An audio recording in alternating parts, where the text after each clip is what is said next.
she wouldn't have taken such an extreme step. Sure, Xiaomei was a good person, a gentle, kind, devoted wife. That Lin Bing didn't cherish such a woman, and instead drove her to her death, made him less than human, worse than a beast. After a moment of grief, Feng Shuo finally spoke. And the child? What will happen to him? The child is staying with me and mom for now, but that's not sustainable. The poor thing, he's lost his mother, and his father doesn't want him. So mom and I are discussing whether we should send him to an orphanage. Lin Feng sighed. Feng Shuo nodded. That might not be a bad idea, but I can keep an eye out in the meantime, see if anyone might want to adopt him. All right, thank you for now, Lin Feng said. About the house. Feng Shuo thought for a moment and replied. I think it's suspicious how the name on the property deed was changed, and the evidence he provided also raises questions. Let's appeal. I'll try to find you a better lawyer. At that moment, Long Wanqing suddenly spoke up from nearby. If you're going to take this to court, I can introduce you to a good lawyer. Our Longhai group has in-house legal counsel. I can ask around and help you out. Feng Shuo was right beside her. Although he hadn't heard the entire conversation, he accidentally caught a few words. It wasn't that Long Wanqing intentionally eavesdropped. It was simply because the office was so quiet. Hearing Long Wanqing's voice, Lin Feng hesitated. Is someone there with you? Feng Shuo glanced at Long Wanqing and nodded. Yes, I'm in Wanqing's office. Wanqing. There was a hint of bitterness in Lin Feng's voice. Looks like the two of you are getting along well now. Feng Shuo didn't dwell on the topic. Instead, he said, Longhai Group does have a strong legal team. Having them recommend a few lawyers is actually a good idea. Let me get back to you. I'll send you the lawyer's contact details later. Lin Feng remained silent for a few seconds before agreeing. After hanging up, Long Wanqing immediately explained, I accidentally overheard something about a legal letter just now, so I guess you might need legal help. I didn't mean to eavesdrop. You know I'm not that kind of person. Feng Shuo shrugged indifferently. There's nothing we talk about that's secret or shameful. Even if you did hear something, it doesn't matter. But still, I appreciate your willingness to help. Thank you. Long Wanqing's expression darkened slightly. You're not the one who should be thanking me. What right do you have to thank me, as Lin Feng's ex-husband? Feng Shuo gave a faint smile, but didn't respond. Earlier, Long Wanqing had been pressing him to share strategies and techniques about hunger marketing. Now, by offering to help Lin Feng find a lawyer, they were even, no more debts between them. Meanwhile, inside an upscale club in Jiangzhou, Guan Yunshui and Lin Bing sat together drinking. They seemed to be in high spirits, especially Lin Bing, whose face was full of smiles. Chapter 194, Losing It All. Lin Bing put down his wine glass and said to Guan Yunshui with a smile, Brother-in-law, don't worry, before long, the house will be in our hands. Once I get it, I'll sell it off immediately. It's bound to fetch over $1 million. As soon as I get that money, I'll pour every cent back into the company. And without a place to live, my sister will have no choice but to come crawling back to you. Guan Yunshui grinned proudly. Well said. Even if she appeals, there's no way she can win. I've consulted a lawyer. The odds of us winning this case are over 70%. When we win, you'll get your house, and I'll have Lin Feng back by my side. We both get what we want. Everyone wins. Hearing this, Lin Bing grew even more excited. He poured another round of wine for Guan Yunshui and one for himself, then downed his drink in one gulp. Slapping his thigh, he burst into laughter. Brother-in-law, from now on I'm following you wholeheartedly. We'll work hard and make real money. Guan Yunshui nodded approvingly. That's the spirit. With enough money, what woman can't you find? Look at me. I'm doing just fine without your sister. But how is she doing without me? Curious, Lin Bing asked. Speaking of which, brother-in-law, I've always wondered, given how outstanding and wealthy you are, with beautiful women throwing themselves at you all the time, why on earth do you insist on liking my sister? She's divorced and has a child. With your status, you could pick any young, sweet, gentle, gorgeous girl you wanted. Guan Yunshui took a sip of wine. You don't understand. The harder something is to obtain, the more precious it becomes. Besides, your sister is the most beautiful woman I've ever met. Having her beside me gives me tremendous prestige. Lin Bing pressed on. There's one other thing I've always wanted to know. You two have been involved for quite some time now. Have you two ever? As he spoke, he mimed an embrace, winking suggestively. Guan Yunshui wasn't stupid. He knew exactly what Lin Bing meant. He cleared his throat and chuckled. That's my biggest regret. You know how conservative your sister is. We've been together for a while, but it's never gone beyond kissing and hugging. Once, I almost succeeded, but at the last moment, she changed her mind. Lin Bing sighed. What a pity. Otherwise, you'd have had it all sorted by now. Still, maybe it's for the best. Once she suffers a bit, she'll realize who's truly right for her. Unwilling to dwell on the topic, Guan Yunshui changed the subject. By the way, I've arranged a card game with some friends. Want to join? I'll count you in. Lin Bing lit up instantly. Another chance to play cards? Fantastic. Thank you, brother-in-law. I haven't played in ages. My hands have been itching for a game. In reality, the card game, referred to by Guan Yunshui and Lin Bing, wasn't just casual card playing. It was their euphemism for gambling. Gambling was illegal, so they couldn't openly discuss it.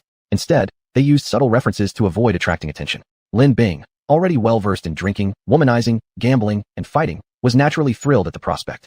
After finishing their drinks, the two men headed straight to a private room at the club, where they had already set up the table. Soon after, Guan Yunshui's friends arrived. The group gathered around and began playing. At first, Lin Bing was on a lucky streak. Everything went his way. Within half an hour, he won several 100,000 yuan in rapid succession. Growing increasingly excited, he wanted to press his luck and win even more. But fortune turned unpredictably. In the hours that followed, his luck completely reversed. Not only did he lose every penny he had won, but he ended up owing dozens of thousands more. Panicked and desperate to recoup his losses, Lin Bing realized he had already blown through the small amount of money left by Lin Guoxiong. He had nothing left to bet. That's when Guan Yunshui made a suggestion. Lin Bing, why not use your property deed as collateral? I'll lend you money to try again. Lin Bing's eyes lit up, and he nodded eagerly. Great idea. No problem at all. Brother-in-law really looks out for me. I'll hand over the deed right away. Because of the ongoing lawsuit, Lin Bing carried his property deed with him. He fished it out of his bag and handed it directly to Guan Yunshui. Smiling, Guan accepted the document and gave Lin Bing a check for 500,000 yuan. That night, Lin Bing was destined to be the biggest loser. He didn't sleep a wink, consumed entirely by the desire to break even. Yet the more he tried to recover, the more wildly he lost. Within a single night, the entire 500,000 yuan borrowed from Guan Yunshui vanished, gone without a trace. Stunned, Lin Bing stood frozen as the last of his money disappeared. Utterly dazed, he stared into nothingness. What should he do now? All his money was gone. How could he possibly fix this? At this point, Guan Yunshui smiled and patted his shoulder. Don't worry, there's no rush to pay me back. As for the property deed, I'll keep it safe for you in the meantime. When you've got the money, you can come redeem it. Lin Bing forced a smile that looked more painful than crying. All right then, brother-in-law. I'll leave the deed with you. Just don't lose it, please. Guan Yunshui chuckled. Look at you, talking as if I'd ever lose something so important. Lin Bing stood up and walked out of the club like a lost soul. Once outside, he suddenly felt a wave of panic. He deeply regretted his reckless actions earlier, but it was too late now. He already owed 500,000 yuan and had pledged his property deed. To get the deed back, he needed to come up with 500,000 yuan first. But where on earth could he find such a sum? Zhou Ping and Lin Fong had been completely drained. They could barely support themselves now, and certainly wouldn't have any money to give him. Who else could he possibly turn to? Lin Bing sank into deep frustration. Suddenly, a thought flashed through his mind. That's right. How could I forget about him? Fang Shuo, his former brother-in-law, who seemed to be doing pretty well lately, especially since Lin Bing heard that Fang Shuo had grown close to the daughter of the chairman of Longhai Group. Getting some money from him shouldn't be too hard. Of course, Lin Bing knew their relationship was terrible. There was no way Fang Shuo would lend him money outright. So he needed to come up with a plan, one that would force Fang Shuo to hand over cash. And Fang Shuo had one weakness, Guogua. If he could somehow kidnap Guogua, he could then call Fang Shuo and demand money. At that point, 500,000 yuan would be just the beginning. He could even ask for 5 million. Once decided, Lin Bing began making plans. He first used connections from his gambling buddies to track down an underworld figure. After exchanging a few text messages, they arranged to meet in person to discuss the details. Lin Bing brought along Guogua's photo and a 20,000 yuan deposit, meeting the gang boss outside a warehouse in an abandoned factory. Brother Feiji, is that you? I'm Lin Bing said cautiously. Chapter 195, Unexpected. The man who arrived was none other than Feiji, the same one who had previously clashed with Zhou Qiqin, Luo Qiong, and others. He was a streetwise biker gang member who took on any dirty job for money. Originally a highway robber, he was more than willing to get involved in kidnappings, as long as the price was right. Feiji cast a sidelong glance at Lin Bing and said arrogantly, You know the rules, right? Lin Bing hurriedly replied, Yes, I've already asked around. Here's the deposit and the photo. Feiji didn't reach for the deposit. Instead, he lifted his finger and examined his slightly yellowed nails carelessly. After we succeed, he said, we split the earnings 7/30. I take 70, you 30. Any problem? Lin Bing froze, his smile stiffening on his face. He asked incredulously, I get only 30%? You take the lion's share? Brother Feiji, you're not kidding me, are you? Feiji's expression darkened. What? Got a problem with that? If you do, go find someone else. Or just do it yourself. Why come to us? But how can I pull this off alone? Lin Bing groaned. Feiji snorted coldly. This is life or death work, execution level crime. My brothers are taking huge risks here, understand? You don't have to lift a finger, yet you expect to pocket easy cash. 30% is already generous for you.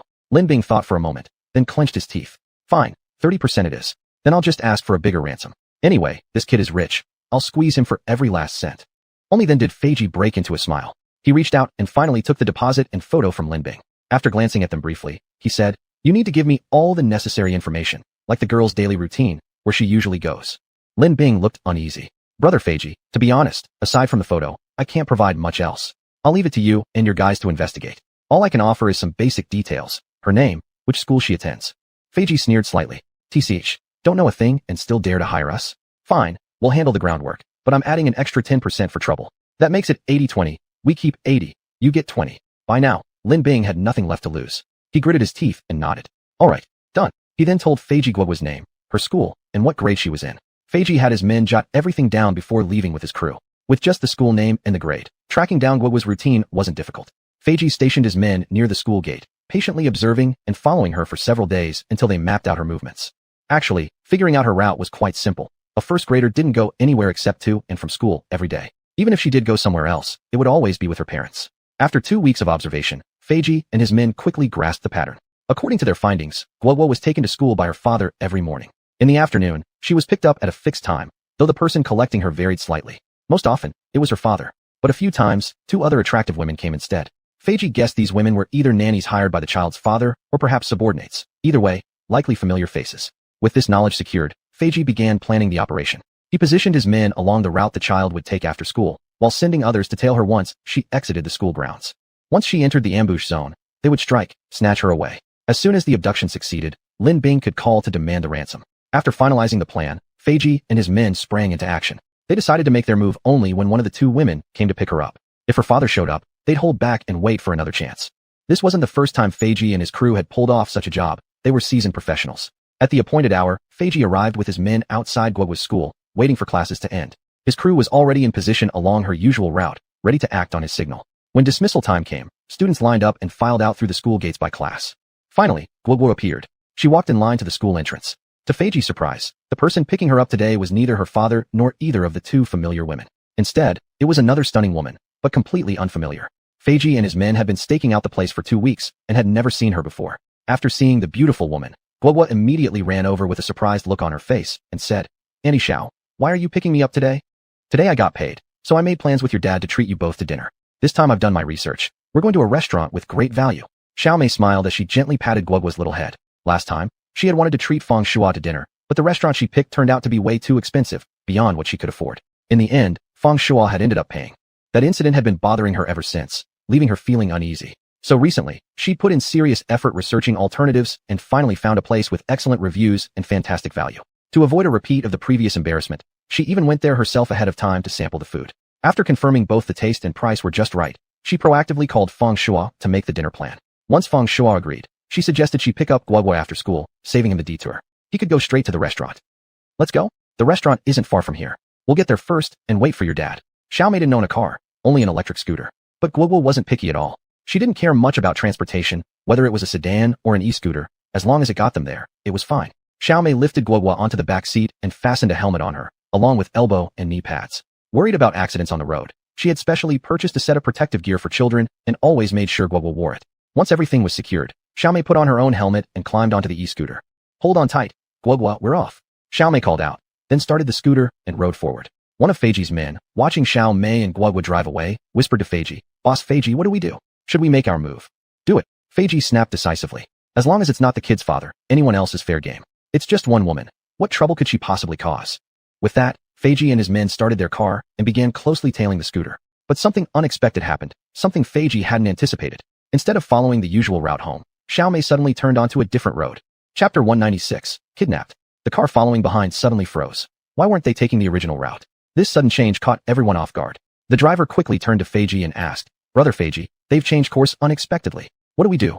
Feiji, however, was experienced enough to stay calm in emergencies. After a moment's quick thinking, he made a decisive call. "Follow them. Even if it's just us, we can still overpower them." His men agreed. After all, one woman with a child stood no chance against several grown men. Without hesitation, they sped up and resumed tailing the scooter. Feiji and his men had long operated in Jiangzhou, so they were familiar with every road. Even though the target had changed routes unexpectedly, Feiji quickly adjusted. After a brief pause, he said, "In 500 meters ahead, they'll pass by a park. It's isolated and rarely has people around. That's where we strike." The men nodded, pulled on black ski masks, and grabbed their weapons, baseball bats, lengths of iron pipe, and machetes. Meanwhile, Xiao Mei remained unaware that danger was closing in. She was actually in high spirits. Feng Shuo had agreed to have dinner with her, making her heart flutter with joy. As she and Guoguo sped straight down the road, Xiao Mei's phone suddenly rang. Since she was riding, she had to pull over to the side of the road. She stopped the scooter, took out her phone, and glanced at the caller ID. It was Feng Shuo, most likely checking whether she'd picked up the daughter. Sure enough, as soon as she answered, Feng Shuo asked, "Did you pick up Guoguo?" Xiao Mei smiled and said, "Yes, I got her. Guoguo's been very well behaved, don't worry. I even prepared a full set of protective gear for her." Hearing that Guoguo was safe, Feng Shuo relaxed. "All right, thanks then. See you at the restaurant later." Before Xiao Mei could reply, a heavy blow slammed into the back of her head. She grunted softly, dropping her phone onto the ground, and collapsed sideways. Luckily, she was wearing a helmet, which absorbed most of the impact. Though dazed and disoriented, she didn't black out immediately. As she fell, the scooter lost balance and tipped over. But because Guoguo was still on it, Xiao Mei instinctively rolled beneath the vehicle, using her body as a cushion. There was a dull thud as the scooter crashed down, on top of her. Guoguo was thrown off as well, tumbling across the ground a few times. Thankfully, Xiao Mei had earlier secured her with full safety gear, so Guogua wasn't seriously hurt. After rolling a few times, she scrambled to her feet. Only a minor scrape on her knee, otherwise unharmed. This was also thanks to Xiao Mei cushioning her fall with her own body. Otherwise, the little girl would have been crushed under the weight of the scooter. At her age, there was no way she could withstand such pressure. Once upright, Guogua saw Xiao Mei trapped beneath the scooter and cried out, "Annie Xiao." Then she rushed forward, trying to save her. But after only 2 steps, she was abruptly snatched from behind, lifted into the air, and carried away. She tried to scream, but a hand clamped over her mouth, silencing her completely. In no time, Guogua was thrown into a car. Her hands and feet were tied, and a strip of duct tape was slapped over her mouth. Poor Guogua was tossed onto the floor of the vehicle. Terrified, she stared wide-eyed at her captors, trembling with fear. There was no need to ask. She had clearly been kidnapped by Feiji and his gang. Feiji had originally planned to attack once they reached the park, but Xiao Mei's sudden stop disrupted everything. If his car stopped too, it would give away that they were being tailed. So instead, he ordered the car to keep moving, driving right past Xiao Mei and Guogua. But as they passed by, Feiji noticed the woman was on the phone. A cold sweat broke out across his back. Had they already discovered him? Without delay, he barked in order to stop. He led his men out of the car and moved in to grab them. Taking advantage of Xiao Mei's distraction, he sneaked up from behind and swung his bat hard into the back of her head. Then, directing his men, he had Guogua seized and shoved into the car. Just as they were about to drive off, one of Feiji's men suddenly gasped, "Brother Feiji, look." Feiji followed his gaze and saw, to his shock, Xiao Mei struggling to her feet, staggering toward them. "This woman is nothing but trouble." Feiji cursed. Afraid of leaving evidence behind, he gritted his teeth and snapped at his men. "Grab this woman too. We can't let her expose our location." Feiji's men nodded, then got out and grabbed Xiao Mei into the car. They quickly bound her hands and feet, taped her mouth shut, and made sure to put a black hood over her head so she couldn't see the route they were taking. Though there had been a slight mishap, in the end the result was still a success. With Feiji's command, the driver hit the accelerator and they sped away in a hurry. Meanwhile, Feng Shua's side had already descended into chaos. When Xiao Mei was attacked, Feng Shua happened to hear it all. Guogua had only cried out once before her voice abruptly cut off. So instinctively, Feng Shua knew something terrible must have happened to his daughter. The mere thought of his daughter being in danger drove Feng Shua nearly insane. He immediately called Long Wanqing, demanding that no matter what it took, she find out exactly what had happened as quickly as possible. Then he mobilized every contact he could get his hands on, launching a full-scale search for his daughter's whereabouts. Hu Yuren, Qian Lai, even Chun Daiyou, Xiao Xuejin, and Wang Long all received calls from him. Upon learning that Feng Shua's daughter was missing, everyone grew instantly heavy-hearted and anxious. Whether close friends, business partners, or people who had benefited from his kindness, they all felt a deep sense of obligation to help Feng Shua find his child. Soon, Long Wanqing came back with information. Through a contact at the police station, she found out that just minutes earlier, Xiao Mei and Guogua had been abducted by an unknown group of people. In this day and age, streets were monitored by surveillance cameras. The incident had occurred right within range of one, so it was easy to trace. However, although cameras existed, they didn't cover the entire city yet. Besides major roads, most other areas remained unmonitored. Moreover, the vehicle used to abduct Xiao Mei and Guogua was a cloned license plate car, its origin untraceable, and its destination impossible to track. Feng Shua was frantic over his daughter's abduction, but he hadn't lost his composure. He knew precisely that the more desperate the situation, the calmer he needed to stay. Otherwise, panic would cloud his judgment and only make things worse. Now that he knew Guogua and Xiao Mei had been kidnapped, that alone gave him a lead. The road where the incident occurred had no branches, only 2 directions, forward or back. Chapter 197, Anxious Beyond Measure. According to common sense, no one in their right mind would backtrack. Driving against traffic on a motor vehicle lane easily draws police attention. With the direction now confirmed, following this path should inevitably yield new clues. Guogua was gone, and Long Wanqing was equally frantic with worry. Fortunately, like Feng Shua, she was someone who remained calm under pressure. As the heiress of Longhai Group, she had her own network of connections and influence. She mobilized every resource at her disposal, chasing down leads from whatever information they had, striving to find Guogua as soon as possible. At the same time, she silently prayed that nothing terrible had happened to the little girl. She hadn't told her father, not yet. Long Tianhai still believed Guogua was his granddaughter. If he were to learn she'd been kidnapped, there would be unimaginable consequences. He would make such a huge commotion that it could shake the entire city to its foundations. He wasn't an ordinary man. When he took action, it came like a sudden storm, fierce and unstoppable. If things blew up, even if Guogua were rescued in the end, Long Tianhai might eventually discover the truth, that Guogua wasn't really his daughter's child, nor his actual granddaughter. And when that happened, there would be no containing the fallout. So unless absolutely necessary, Long Wanqing would not let Long Tianhai find out. Additionally, at Feng Shua's request, no one had reported the incident to the police. Once law enforcement got involved, the kidnappers might panic and kill both Guogua and Xiao Mei. Unable to inform Long Tianhai and unable to involve the authorities, all they had now was themselves. Fortunately, people like Long Wanqing, Xiao Xuejin, and Wang Long were well-connected and powerful. If they all stepped in, there was still hope for a positive outcome. Others, too, activated their own networks. Whether or not those contacts proved useful, casting the widest net possible might just bring an unexpected breakthrough. At Long Wanqing's insistence, Feng Shuo returned to his home to await news. The waiting was agonizing. If not for his strong mental resilience, Feng Shuo might have completely broken down. Yanqi couldn't bear to leave him alone, so she stayed by his side, both for companionship and to help out in case of emergencies. Just as everyone was taking action and Feng Shuo sat in anxious anticipation, his phone suddenly rang. The ringtone felt like a death knell, jolting Feng Shuo's entire body. It was the first time Yanqi had ever seen him lose his composure. Normally, even if a mountain collapsed before his eyes, he wouldn't blink. But now, the sound of the phone had visibly startled him. When emotions run high, judgment falters. His mind was consumed entirely by thoughts of Guogua, so even the slightest disturbance left him trembling like a frightened bird. Feng Shuo picked up the phone and glanced at the screen. His eyes flickered slightly. He looked up at Yanqi. Unknown number? Yanqi was sharp-minded. After a brief moment of thought, her expression darkened. Could it be the kidnappers calling? Feng Shuo nodded, agreeing with her suspicion. Seeing the kidnappers' call display on his phone, Feng Shuo suddenly calmed down. The caller was surely making demands. And if they were willing to negotiate, that meant, at least for now, Guogua and Xiao Mei were still safe. Composing himself, Feng Shuo pressed the answer button. Who is this? A shrill voice crackled through the receiver.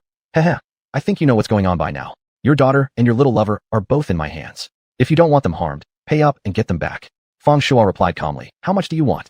5 million. The other party demanded without hesitation. Instead of bargaining, Feng Shuo said, First, I need confirmation. They must both be unharmed. Silence followed on the other end. Then, faintly, Feng Shuo heard the voices of Guogua and Xiao Mei. Guogua, after all, was just a child, terrified beyond words, crying uncontrollably for her parents. Xiao Mei was comparatively calmer, but clearly frightened too. Her voice trembled slightly as she spoke. Then, abruptly, both voices stopped. Their mouths must have been covered again. The shrill voice returned. Well, heard your daughter and mistress, didn't you? Feng Shuo responded flatly. I'll give you the money, but I can't gather that much right away. Give me some time to raise it. Listen here, kid. The voice snapped. Don't try to stall me. You've got 5 minutes to come up with the money. Fail to deliver within 5, and I kill your little sweetheart first. 10 minutes, and then your daughter dies.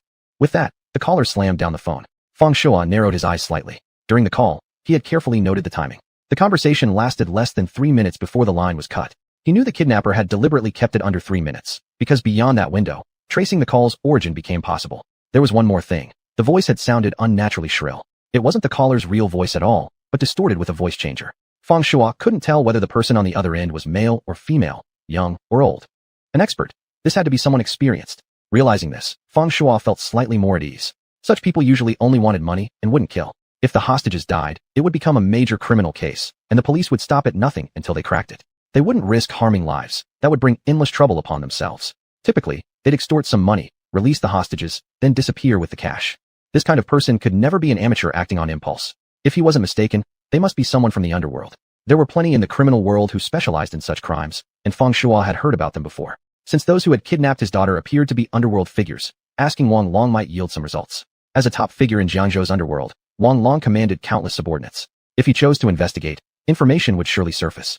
Feng Shuo immediately called Wang Long and explained his reasoning. Wang Long was deeply impressed by Feng Shuo's deduction. He hadn't expected someone to remain so sharp-minded under such pressure. Without delay, Wang Long issued a formal underworld order, commanding every gang leader, every boss across the city. If anyone was holding Feng Shuo's daughter hostage, they were to surrender her immediately. Otherwise, he would take severe action. Wang Long was a powerful figure in Jiangzhou's underworld. His orders carried immense weight, and everyone had to show respect. Before long, numerous gang bosses and faction leaders received his directive. Upon seeing it came from Wang Long, each one anxiously questioned their underlings. Had anyone among them kidnapped Feng Shuo's daughter? Meanwhile, inside a warehouse within an abandoned factory in Jiangzhou, Xiao Mei and Guogua lay on the ground, their hands and feet bound tightly. Feiji stood nearby with his men, staring at the two captives with menacing expressions. Lin Bing gazed smugly at Xiao Mei and Guogua, holding a mobile phone in his hand. He was the one who had made the ransom call earlier. While he spoke, Feiji stood beside him, carefully monitoring the time. The voice changer used during the call had also been provided by Feiji. As for the 5 million yuan ransom amount, it had been Lin Bing's spontaneous decision. Chapter 198, Legs Turned to Jelly. If everything went smoothly and Feng Shuo handed over the 5 million ransom, according to their prearranged split of 80-20, he'd still pocket 1 million. With that 1 million, he could first pay back the 500,000 he borrowed from Guanyin Shuai, and the remaining $500,000 would be more than enough for him to live it up and enjoy himself for a good long while. He checked the time. Almost 5 minutes had passed. He turned to Feiji and said, Big brother Feiji, time's almost up. Let's give that kid another call and see how his money preparation's going. Feiji nodded, signaling him to make the call. Just as Lin Bing was about to dial Feng Shuo's number, one of their men suddenly rushed over and whispered something into Feiji's ear. Feiji froze upon hearing it. Then his face instantly turned pale. Are you sure? Feiji confirmed in a low voice. The man nodded firmly. Absolutely certain. How dare I joke with you, boss? A flicker of fear slowly spread through Feiji's eyes. He slowly turned his head toward Lin Bing and asked hoarsely, "Oh, just now, when you called demanding ransom, it was a guy named Feng Shua, right?" Lin Bing was puzzled, but still nodded. "Yeah, how did you know?" Feiji staggered backward, nearly collapsing to the ground. If not for his subordinate supporting him, he would have fallen flat. "Boss, what's wrong?" one of the men asked. Feiji didn't answer. He stared fixedly at Lin Bing. You goddamn bastard, you've killed me." Feiji tried to say something harsh, but the terror welling inside him made his voice tremble. Lin Bing was completely baffled and asked, "Big brother Feiji, what are you talking about? 5 minutes are up, when are we calling him?" Feiji raised a trembling finger and pointed straight at Lin Bing. "I'll call your sister's phone." "You, of all people, why did you have to kidnap Feng Shua's daughter? Do you even know what just happened? My man here received a Jianghu order from Wang Long himself, saying that if anyone has taken Feng Shua's daughter, they must release her immediately and surrender quietly. Me goddammit, I'm finished because of you." Feiji kept shivering uncontrollably as he spoke. If not for sheer panic paralyzing him, he might already have lunged forward and beaten Lin Bing to a pulp. Who was Wang Long? He was a top-tier underworld overlord whom everyone in Jiangzhou had to respect. For those living by the code of the underworld, a Jianghu order carried immense weight. It wasn't just a message, it was a final ultimatum. Defy it, and you bore full consequences. Though Feiji himself was considered a gang leader on the streets, compared to Wang Long, he was like gravel next to a diamond, a mortal standing before a deity, completely outmatched. Even if he released the hostage now, Wang Long would remember his name. From this day forward, there'd be no place for him in Jiangzhou. Dream on if you thought you could offend Wang Long and still survive here. Earlier at Huangpin KTV, he'd already crossed paths with Wang Long once. Back then, Wang Long had shown mercy, only beating him up slightly as a warning. But now, the man had issued a formal Jianghu order. That meant things were deadly serious. Feiji was filled with regret. Had he known this would happen, he wouldn't have taken this job even if threatened with death. Now look, he brought disaster upon himself. With Wang Long's order in play, he was so terrified he could barely muster the strength to speak. Lin Bing also froze upon hearing this. Though he wasn't part of the underworld, he'd heard of Wang Long's fearsome reputation. What baffled him was why someone of Wang Long's status would involve himself in such a matter. Guoguo was Feng Shua and Lin Feng's daughter, and Lin Feng was his sister. He knew her background and connections better than anyone. As for Feng Shua, other than knowing Long Wanqing, what other ties could he possibly have? So no matter how hard Lin Bing thought about it, he couldn't understand why Wang Long would intervene without cause. Feiji no longer cared what Lin Bing thought. He waved his hand frantically and shouted orders to his men. "Hurry up! Release them! Untie them! Right now, untie them!" His men scrambled over, hastily cutting the ropes binding Xiao Mei and Guoguo and ripping off the tape covering their mouths. Xiao Mei and Guoguo had no idea why they were suddenly being freed. They feared these men were about to do something worse, so they clung tightly together in terror. Xiao Mei, being an adult, held Guoguo close and slowly backed away, comforting her constantly. "Don't be afraid, Guoguo. I'm right here. I won't let them hurt you." Guoguo clutched Xiao Mei's neck like a drowning woman grasping a lifeline. Feiji forced a nervous smile and stepped forward. Miss, I..." Before he could finish speaking, Xiao Mei screamed sharply. "Don't come any closer. Don't come." Feiji feared she might panic and something would go wrong, so he immediately stopped in his tracks and said cautiously, all right, I won't come closer. Miss, please don't be afraid. Just hear me out for a moment." Seeing that Feiji really didn't approach, Xiao Mei relaxed slightly. Still, she kept her eyes on him warily. Feiji quickly explained, "Look, this whole thing is just a huge misunderstanding. We grabbed the wrong people. It shouldn't have been you at all. I sincerely hope you, Miss, and also the little girl, can forgive us. Please understand." Xiao Mei was stunned by his words. She looked suspiciously at Feiji, then glanced over at Lin Bing. As Lin Feng's best friend, she had met Lin Bing once or twice before and vaguely remembered him. Plus, she had clearly heard the phone call just now when Lin Bing demanded ransom from Feng Shua. How could everything suddenly change like this? Were they resorting to some new trick because their extortion had failed? Xiao Mei refused to trust Feiji easily and continued staring at him with deep suspicion. Feiji knew there was no way he could gain Xiao Mei's trust with just a few sentences. So he said, "Here's what I'll do. Miss, just tell me where you live, and I'll take you home right now." Xiao Mei's expression changed instantly. She shouted, "I'm not telling you where I live. Don't play these games with me. I won't fall for it." Feiji hurried to explain, No. You've misunderstood. I truly want to send you back safely." But seeing the deep distrust still written on Xiao Mei's face, Feiji realized nothing he said would convince her. Helplessly, he said, "Then how about this? You stay here, don't move. We'll leave first. Once we're gone, you can call your family to pick you up." Without waiting for Xiao Mei to react, Feiji waved his hand sharply. "All right, brothers, let's go." His men acknowledged and turned to walk out the door with him. Lin Bing, seeing Feiji and his crew about to leave, rushed forward to block them. "Feiji brother, are you just giving up like this? If you all leave, what about me?" If Feiji and the others left now, all his efforts would be for nothing, and the ransom money would probably never come. That's why Lin Bing was so anxious. Chapter 199, I'm late. Feiji glanced at Lin Bing, as if suddenly remembering something. He nodded and said, "Almost forgot about you, kid." He waved his hand. "Brothers, grab this guy. Tie him up and take him to Wang Long right now. The mastermind behind everything is him. None of this has anything to do with us." Feiji's men immediately rushed forward, binding Lin Bing tightly from all sides. Seeing himself being tied up, Lin Bing began shouting desperately, "What are you doing? Let me go! Let me go!" But Feiji ignored him completely. He ordered his men to drag Lin Bing away and toss him into the car before driving off without a second glance. This left Xiao Mei completely stunned. What was going on? Why had the kidnappers turned on each other? Feiji had taken Lin Bing away, but left her and Guogua here alone. She wanted to leave, but she had no idea where she was, and she didn't even have a phone to call for help. After waiting a long while and confirming that Feiji's group had truly left, Xiao Mei gently patted Guogua's back and whispered, "Guogua, it's okay now. They're all gone." Hearing this, Guogua turned around to look, and sure enough, everyone had disappeared. Finally feeling safe, she let out a long sigh of relief. Xiao Mei knew they couldn't just wait here forever. If they did, even if they waited an entire week, no one would come. She took Guogua's hand and said, "Come on, let's go. We need to leave this place first, in case they come back." Guogua nodded, took Xiao Mei's hand, and the two of them walked out of the warehouse together. Once outside, Xiao Mei hesitated. The area was completely deserted. She had no idea where they were. But judging by the surroundings, this was clearly an abandoned factory, one that had been vacant for a long time. The exterior walls of the buildings were yellowed and peeling. She randomly picked a direction and started walking toward it. At this point, there was nothing else to do but try their luck blindly. If they were lucky, they might find an exit. And if not, they could always return and try another path. And so, she began leading Guogua through the desolate site in search of a way out. Meanwhile, Feiji had tied up Lin Bing and driven straight to Huangpin KTV. He had come deliberately to personally surrender to Wang Long. Although Wang Long had issued a Jianghu order, he had also made it clear beforehand that anyone who voluntarily returned the hostages would be forgiven. So Feiji brought Lin Bing, the mastermind, with him to face Wang Long. Fortunately, Wang Long happened to be at Huangpin KTV. When his men reported someone had come to see him, he quickly came out and saw Feiji kneeling on the ground, accompanied by his subordinates. "You?" Wang Long narrowed his eyes. He recognized the man. He was the same one who'd caused trouble here before. He hadn't expected to see him again so soon. Feiji quickly pressed his body flat against the ground and shouted loudly, "Master Long, I received your Jianghu order and instantly realized the magnitude of my crime. I dared not disobey your command, so I've come immediately to beg for your forgiveness. This man is the mastermind behind the kidnapping. We took his money and carried out the act on his behalf. I accepted payment and followed orders. Please see the truth clearly, Master Long." Wang Long shifted his gaze to Lin Bing. Lin Bing, tightly bound, knelt on the ground, head lowered, too afraid to look Wang Long in the eye. Wang Long withdrew his gaze and turned back to Feiji. "Then where are the people you kidnapped? Where are they?" Feiji answered, "I left them where we were, inside a warehouse at an abandoned factory near the suburbs." Wang Long's expression turned icy. He strode forward and kicked Feiji straight in the face. Feiji cried out in pain, blood spraying from his mouth as he fell backward. "Fool, you abandoned them there and ran here to beg for mercy? Do you think just because you showed up and admitted your mistake, I'll forgive you? Listen, I don't care about your reasons. You were the one who took them, so you must bring them back unharmed. Not a single hair on their heads should be missing, or I'll hold you responsible."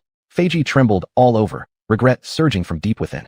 He had thought that bringing Lin Bing here to apologize might earn him leniency. But he'd forgotten that Wang Long's Jianghu order was crystal clear. The two kidnapped individuals had to be returned safely. His attempt at cleverness had backfired completely. I'll go back immediately and bring them." Feiji didn't even wipe the blood from his face as he scrambled to his feet. Wang Long let out a cold snort, saying nothing. Just then, his phone rang. It was Feng Shuo calling. He pressed the answer key and said, "Brother Feng, don't worry. The person who kidnapped your daughter and your friend has already come to me to confess his sins. The mastermind behind it all is supposedly your ex-brother-in-law. He's here with me too. Your daughter and that friend should still be where they were originally. The two of them couldn't have gone far. Should I send someone over right now?" Feng Shuo thought for a moment and replied, "No need to trouble you. Let him tell me the location. I'll go pick them up myself." Now that he knew his daughter and Xiao Mei were safe, Feng Shuo felt relieved. He couldn't wait to see Guogua, which was why he decided to go himself. Feiji told Wang Long the location of the abandoned factory, and Wang Long passed the information on to Feng Shuo. As soon as Feng Shuo hung up, he jumped into his car and sped toward the abandoned factory. He pushed the accelerator to the limit, racing at top speed, arriving at the derelict factory in the shortest possible time. This factory had once been a state-owned enterprise, mainly producing chemical raw materials. But with the deepening of the market economy and increasing environmental regulations, the state-run chemical plant gradually reduced production, eventually shutting down completely and left abandoned. The factory had once been a landmark of Jiangzhou, witnessing the city's economic rise and development. Now, however, it stood like an old, dying man, barely clinging to life, soon to be buried in the river of history. Feng Shuo stepped into the plant, calling out Guogua and Xiao Mei's names loudly as he searched. Xiao Mei's phone had been broken, so he couldn't contact her by call. The factory was massive, larger than he'd imagined. Feng Shuo felt frustrated. Had he known how vast the place was, he should have brought more people. Just as Feng Shuo hesitated over whether to call for backup, suddenly he heard an incredibly familiar voice, "Daddy." Feng Shuo whirled around, following the sound. There was Guogua sprinting toward him, launching herself straight into his arms. Feng Shuo held Guogua tightly, overwhelmed with emotion. At the same time, a deep sense of guilt washed over him, and he whispered remorsefully, "I'm sorry, Guogua, Daddy came too late. Suddenly remembering something, Guogua pointed behind her and said, Daddy, save Annie Xiaomei quickly. Feng Shuo immediately followed Guogua to a spot behind a large piece of featured equipment. Xiaomei was sitting on the ground, eyes slightly closed, her expression pained. A deep gash ran along her right leg, blood continuously streaming from the wound. Chapter 200, No Mercy. Feng Shuo didn't hesitate.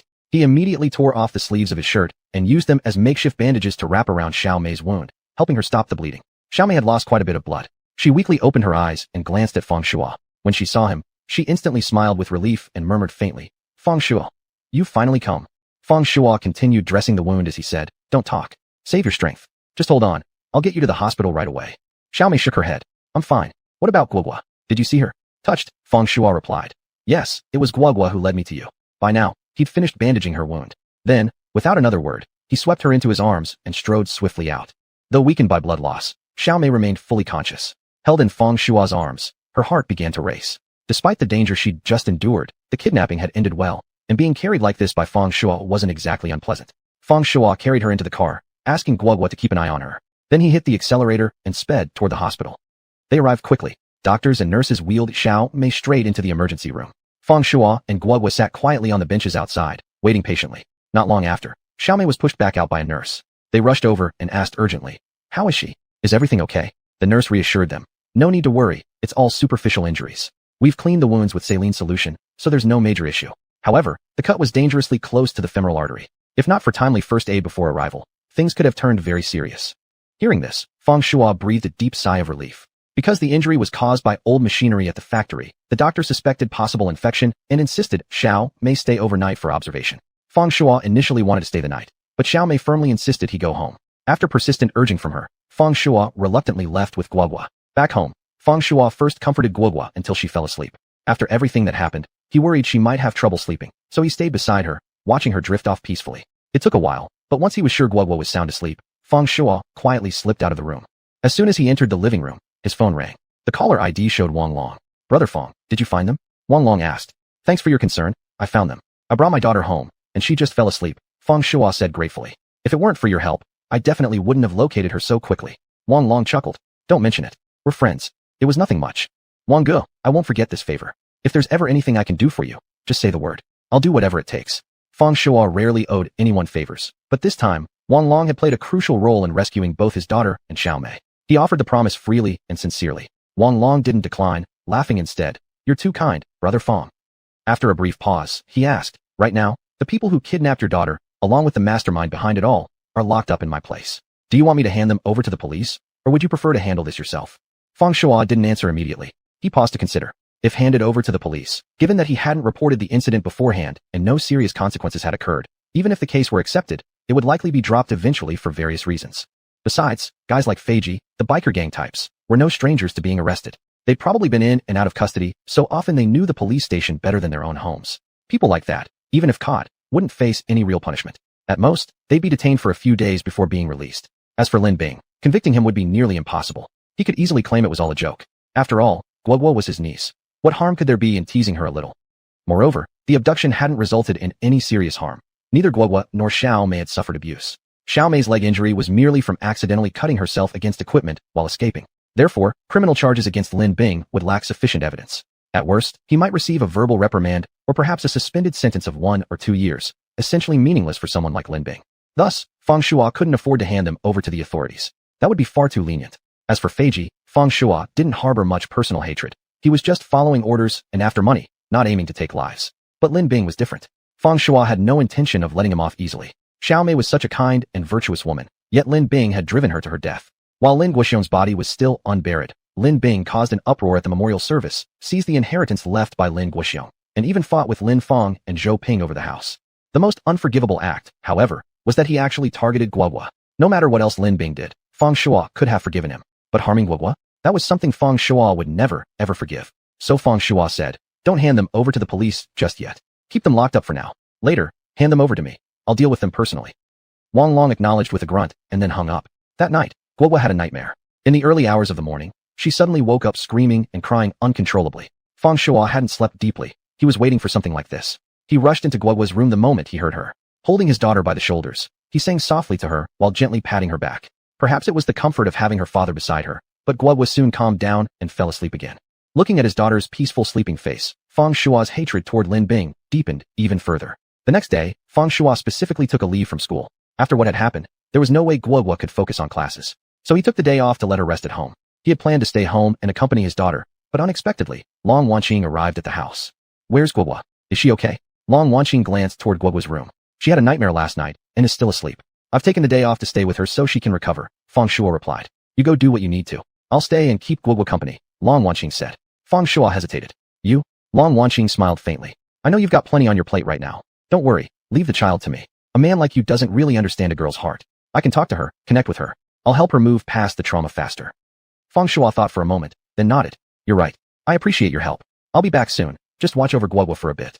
He turned and walked toward the door. Just as he was about to step out, he suddenly remembered something and turned back. "Oh, I almost forgot to say thank you." Chapter 201, Stepping on Fingers. Long Wanqing shrugged and said nothing. This time, Feng Shua had many people to thank for helping him successfully retrieve Guo. But if he had to pick the one person he owed the most gratitude to, aside from Long, it would definitely be Long Wanqing. If she hadn't provided the crucial clue, Feng Shua would likely have been at a complete loss afterward. Long Wanqing's assistance to Feng Shua was self-evident. However, their relationship was rather complicated. Feng Shua didn't want to owe her any personal favors, yet he couldn't afford to be ungrateful. So he sincerely thanked her. After saying that, he left the house. Leaving his daughter in Long Wanqing's care made him feel completely at ease. Feng Shua went to Huangpin KTV and found Wang Long. Since yesterday, Feiji and his men, along with Lin Bing, had all been locked up here. When Wang Long saw Feng Shua arrive, he immediately understood what the man wanted. He then ordered his men to lead Feng Shua down to the KTV's basement. This area had originally been used to store beverages and alcohol, but that storage had since moved elsewhere, leaving the space vacant. Wang Long had renovated it into an underground dungeon. Its main purpose was to imprison troublemakers or his rivals. Wang Long's men led Feng Shua to one of the cells and unlocked the door. Feng Shua gestured for them to wait outside, then pushed the door open and stepped inside. Feiji and his men were sitting on the floor, backs against the wall. Lin Bing, however, looked worse off. He was tightly bound and tossed into a corner, his condition unknown, alive or dead. Upon seeing someone enter, Feiji and his men immediately stood up. But when they recognized Feng Shua, Feiji's face fell instantly. He remembered now, wasn't this the very man who'd clashed with him at Huangpin KTV the other day? Back then, Wang Long had beaten him mercilessly, so he developed a bit of a psychological fear toward Feng Shua. They met again so soon. The moment Feiji laid eyes on Feng Shua, he realized instantly, the girl he'd kidnapped yesterday must have been this man's daughter. At first, he hadn't understood why a big shot like Wang Long would involve himself in such a trivial matter. Now it made sense. It was because of Feng Shua. He already knew back then that Wang Long and Feng Shua shared a special connection. Of all the daughters he could have kidnapped, why did he have to target Feng Shua's? Now look at the mess he'd gotten into. He'd brought this upon himself. No one else was to blame. Without hesitation, Feiji dropped to his knees with a loud thud, his face pale with panic as he pleaded, Brother Feng, I had no idea she was your daughter. If I'd known earlier, I wouldn't have dared lay a finger on her even if you killed me." The moment Feiji knelt, the others quickly followed, dropping to their knees as well. The commotion drew Lin Bing's attention. With great effort, Lin Bing twisted his body and glanced over. When he saw everyone kneeling, he felt confused. Was it Wang Long? His gaze shifted from the group and landed on Feng Shua. However, due to the dim light, he couldn't clearly see Feng Shua's face. But judging by the silhouette, he was certainly not Wang Long. Feng Shua said coldly, "Even though you were hired by someone else, you're still the ones who carried it out. I won't deal with you myself. I'll leave you in Wang Long's hands." Having spoken, he ignored Feiji and the others completely and walked straight toward Lin Bing. Lin Bing lay motionless on the ground, appearing pitiful. Yet Feng Shua felt not a shred of sympathy for him. This man was nothing short of a treacherous dog, devoid of humanity, worse than any beast. Once upon a time, Lin Bing had been Feng Shua's loyal shadow. Wherever Feng Shua went, Lin Bing followed. During Feng Shua's glory days, Lin Bing constantly flattered him, spouting compliments so sickening they'd raise goosebumps. But after Feng Shua fell from grace, Lin Bing turned into a completely different person, mocking, ridiculing, looking down on him with utter disdain, acting as if Feng Shua owed him money and refused to pay. As time passed, Lin Bing grew even more despicable. Not only did he scorn Feng Shua, but he also grew dissatisfied with his own wife. After Lin Feng broke up with Guan Yunshui, Lin Bing actually had the audacity to crawl around Guan Yunshui, fawning over him every single day. To him, money was everything. Whoever had money became his master. Money was his mother, and he'd follow whoever possessed it. Feng Shua could have forgiven all that. After all, they still shared a blood connection. No matter how vile Lin Bing became, he was still Guoguo's real maternal uncle. Yet what Feng Shua never expected was that this uncle had a heart more venomous than a snake or scorpion, one who wouldn't even spare his own niece. This was something Feng Shua could never tolerate under any circumstances. Recalling the way Guoguo woke up screaming from nightmares last night, frightened beyond reason, Feng Shua's heart shattered. Such a sweet, gentle, well-behaved little girl. How could this beast of a man do such a thing to her? Face darkening, Feng Shuo suddenly kicked out, landing a hard blow on Lin Bing's face. Lin Bing was caught completely off guard, taking the kick full in the face. He spat out a mouthful of blood on the spot, and blood began gushing from his nose as well. Who the hell are you? How dare you kick me? Lin Bing's hands were bound, leaving him unable to wipe away the blood. But that didn't stop him from shrieking in fury. Feng Shuo said coolly, "You've already forgotten who I am? Just as I expected, a truly ungrateful wretch." Though Lin Bing hadn't clearly seen Feng Shuo's face, he recognized his voice. His eyes widened in disbelief as he stared at Feng Shuo. "It's you?" Feng Shuo immediately swung another kick, this time striking Lin Bing under the chin. "That's right, it's me." Lin Bing had now taken 2 brutal kicks from Feng Shuo, and with his hands completely restrained, he couldn't defend himself at all. His face bore the full force of both kicks, blood poured from his nose, and 2 or 3 teeth were knocked loose. Lin Bing was nothing but a paper tiger. Despite always acting tough and aggressive, he instantly crumbled when facing someone truly ruthless. After being kicked twice by Feng Shuo, the intense pain filled him with fear. He no longer acted arrogant as he once did. Instead, he pleaded desperately, "Feng Shuo, please stop. If you keep kicking me, I'll die. And if I die, you'll be a murderer. I don't think you want to go to prison, do you?" Feng Shuo replied calmly, "You're right. That's why I won't kick your face anymore." The moment those words left his mouth, Feng Shuo stomped down hard on Lin Bing's fingers. Gah! Lin Bing let out a pig-like scream of agony. It said that fingers are connected directly to the heart. The pain was so excruciating that Lin Bing howled uncontrollably, drenched in cold sweat. Feng Shuo's stomp was ferocious. It crushed and fractured the bones in Lin Bing's fingers instantly. "At least now you won't die," Feng Shuo said in a cold, emotionless tone, his words delivered with chilling calmness. Yet behind his eyes burned a murderous intent. Then, as if popping balloons one after another, he methodically crushed every single one of Lin Bing's 10 fingers. Lin Bing's soul-piercing screams echoed endlessly throughout the dungeon, sending chills down anyone who heard them. Just as Feng Shuo said, broken finger bones wouldn't kill him, and with his hands and feet tied, Lin Bing could do nothing but endure Feng Shuo's brutal punishment. Feiji and the others watched helplessly from the side, feeling an icy chill shoot from their feet straight to the top of their heads. None of them could have imagined that this seemingly gentle young man could be so merciless. Chapter 202, We're Even. Lin Bing's 10 fingers were all broken. He screamed in agony, shrieking until his voice went hoarse, eventually unable to make a sound at all. Gradually, he didn't even have the strength left to cry out. Feiji and the others could only watch helplessly as everything unfolded. Right now, they were filled with terror toward Feng Shuo. They thought they were tough guys, long accustomed to brawling, violence, and living on the edge. In terms of ruthlessness, who could compare with their motorcycle gang? But now Feiji realized he was wrong. Feng Shuo was even more merciless than they were. Even as Lin Bing screamed like that, Feng Shuo hadn't so much as flinched. Truthfully, Feiji and the others didn't understand. Feng Shuo was generally not an angry person. Even when his ex-wife Lin Feng treated him the way she did, he never flew into a rage. Even when Lin Guoxiong's family mocked and swindled him before, he didn't show the slightest anger. But everyone has their limits, their Deshan. Lin Bing had crossed Feng Shuo's line. He would never allow anyone to harm his daughter. That's why he felt hatred, fury, and also guilt and regret. It was the combination of these emotions that made him treat Lin Bing so coldly and mercilessly. Of course, Lin Bing truly deserved contempt. For money, he'd even betrayed his own niece, no better than an animal. By now, Feng Shuo's emotions had calmed significantly, and his anger had subsided. He gave Lin Bing a cold glance, said nothing, and turned away, leaving the dungeon. Even though he hated Lin Bing deeply, he would never take his life. Because he had no right to deprive another person of life, no matter how despicable that person might be. Only the law had the authority to end Lin Bing's life. Just as Feng Shuo was about to leave Huangpin KTV, Wang Long walked over and said, "Brother Feng, could I have a word with you in private?" Feng Shuo nodded and followed Wang Long to his office. "What do you want to talk to me about, Brother Wang?" Feng Shuo asked. Wang Long smiled slightly. "Brother Feng, there's something I'd like to discuss with you. Recently, one of my men got himself into a bit of trouble. It's not too serious, but not trivial either. This man is one of my most capable underlings. If he gets arrested by the police, it would be a huge loss for me. So I'm thinking of finding someone to take the fall for him. I've already arranged the details. The only thing missing is the right person. That guy in the dungeon seems connected to you, and from what I can tell, you have deep bad blood with him. So I was wondering maybe." Wang Long deliberately trailed off. Feng Shuo understood. He knew matters like this were never spoken outright. They depended entirely on mutual understanding. Besides, things had already been implied clearly enough. Not grasping it at this point would just mean being stupid. Wang Long's meaning was clear. One of his men had committed a crime, but he didn't want that man imprisoned. So he wanted Lin Bing to take the blame and serve time instead. But he didn't know what Feng Shuo planned to do with Lin Bing. Hence he came to ask first whether Feng Shuo would be willing to let Lin Bing become the scapegoat. As for Lin Bing's own opinion, it no longer mattered. He was already a prisoner with no choice left. Actually, Feng Shuo didn't need to think twice. He should have agreed immediately without hesitation. He hated Lin Bing with every fiber of his being, wishing he could send this beast straight to the gallows. Now, not only was there a chance to send Lin Bing to prison, but he could also earn Wang Long's favor. A perfect 2 birds, 1 stone situation. After a brief pause, Feng Shuo nodded and said, "Sure, take him away. Do whatever you want with him. For trash like him, a 10, or 20-year sentence would be ideal. Even execution would be best.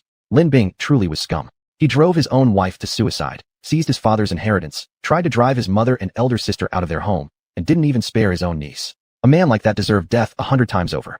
Fang Shua had been wondering how to deal with Lin Bing anyway. Now Wang Long was effectively solving the problem for him, so he had no reason to refuse. Hearing this, Wang Long laughed heartily. Great. This works out perfectly. Brother Fang, I owe you one. Fang Shua shook his head. Don't say that, Brother Wang. You helped me rescue my daughter earlier. I haven't had the chance to repay you yet. Let's call it even now. Wang Long nodded. Fair enough, fair enough. Brother Fang, you really are a man of honor. Not only did you save Chen Dao's life, but you're helping me too. You're definitely someone worth befriending. Fang Shua smiled. You flatter me, Brother Wang. You yourself are generous, loyal, and true-hearted. You're someone worth knowing as well. After exchanging mutual compliments, both broke into laughter. They chatted idly for a while longer. Then Fang Shua left Huangpin KTV and headed back home. When he arrived, he found Guogua and Long Wanqing sitting together on the living room couch, hugging each other and watching cartoons. Guogua seemed to have recovered from the shadow of the kidnapping. She was laughing uncontrollably while watching cartoons, clearly in high spirits. On the coffee table in front of them sat a KFC family bucket, its contents, chicken pieces, all gone. Daddy. Seeing Fang Shua, Guogua immediately jumped off the couch and rushed into his arms. Fang Shua lifted his daughter up and gently tapped her nose. You little glutton, I've told you many times, eat less junk food. Long Wanqing stood up and said, after everything your daughter just went through, aren't you going to let her enjoy something good? What kind of father are you? Guogua, come here, Long Wanqing continued. Sister will take you to buy chips and juice. We won't go anywhere this afternoon. We'll just stay home, eat snacks, and watch TV, okay? At these words, Guogua's eyes lit up instantly. She wriggled out of Fang Shua's arms and ran over to Long Wanqing, grinning. Sis, when do we leave? Long Wanqing shot Fang Shua a smug look, then took Guogua's small hand. Right now. Fang Shua could only roll his eyes. His daughter really was a foodie. If delicious snacks were involved, she'd forget all about her dad. Then again, it depended on who was offering. If it weren't Long Wanqing, Guogua probably wouldn't have been so eager. Fang Shua quickly stepped in to stop them. You just ate fried chicken, and now you want to go buy more chips? Are you two trying to become fat? No way, you're both staying right here. I'll cook for you. Long Wanqing raised her index finger and said, I want mappa tofu. Guogua mimicked her gesture and chirped, I want white-cut chicken. They looked at each other and burst into laughter. Though Fang Shua wore an expression of mild exasperation, deep down he felt an immense sense of relief. He didn't know what Long Wanqing had done, but somehow she had managed to cheer Guogua up so quickly. It looked like Guogua had already forgotten about being kidnapped. Fang Shua had been worried she might suffer lasting psychological trauma, but now that seemed unlikely. Fang Shua prepared a meal for Long Wanqing and Guogua, and the three ate together. After cleaning the table, Fang Shua said, I'll need you to keep an eye on Guogua later. I'm heading to the hospital first. Long Wanqing paused, then asked, Are you going to see Xiao Mei?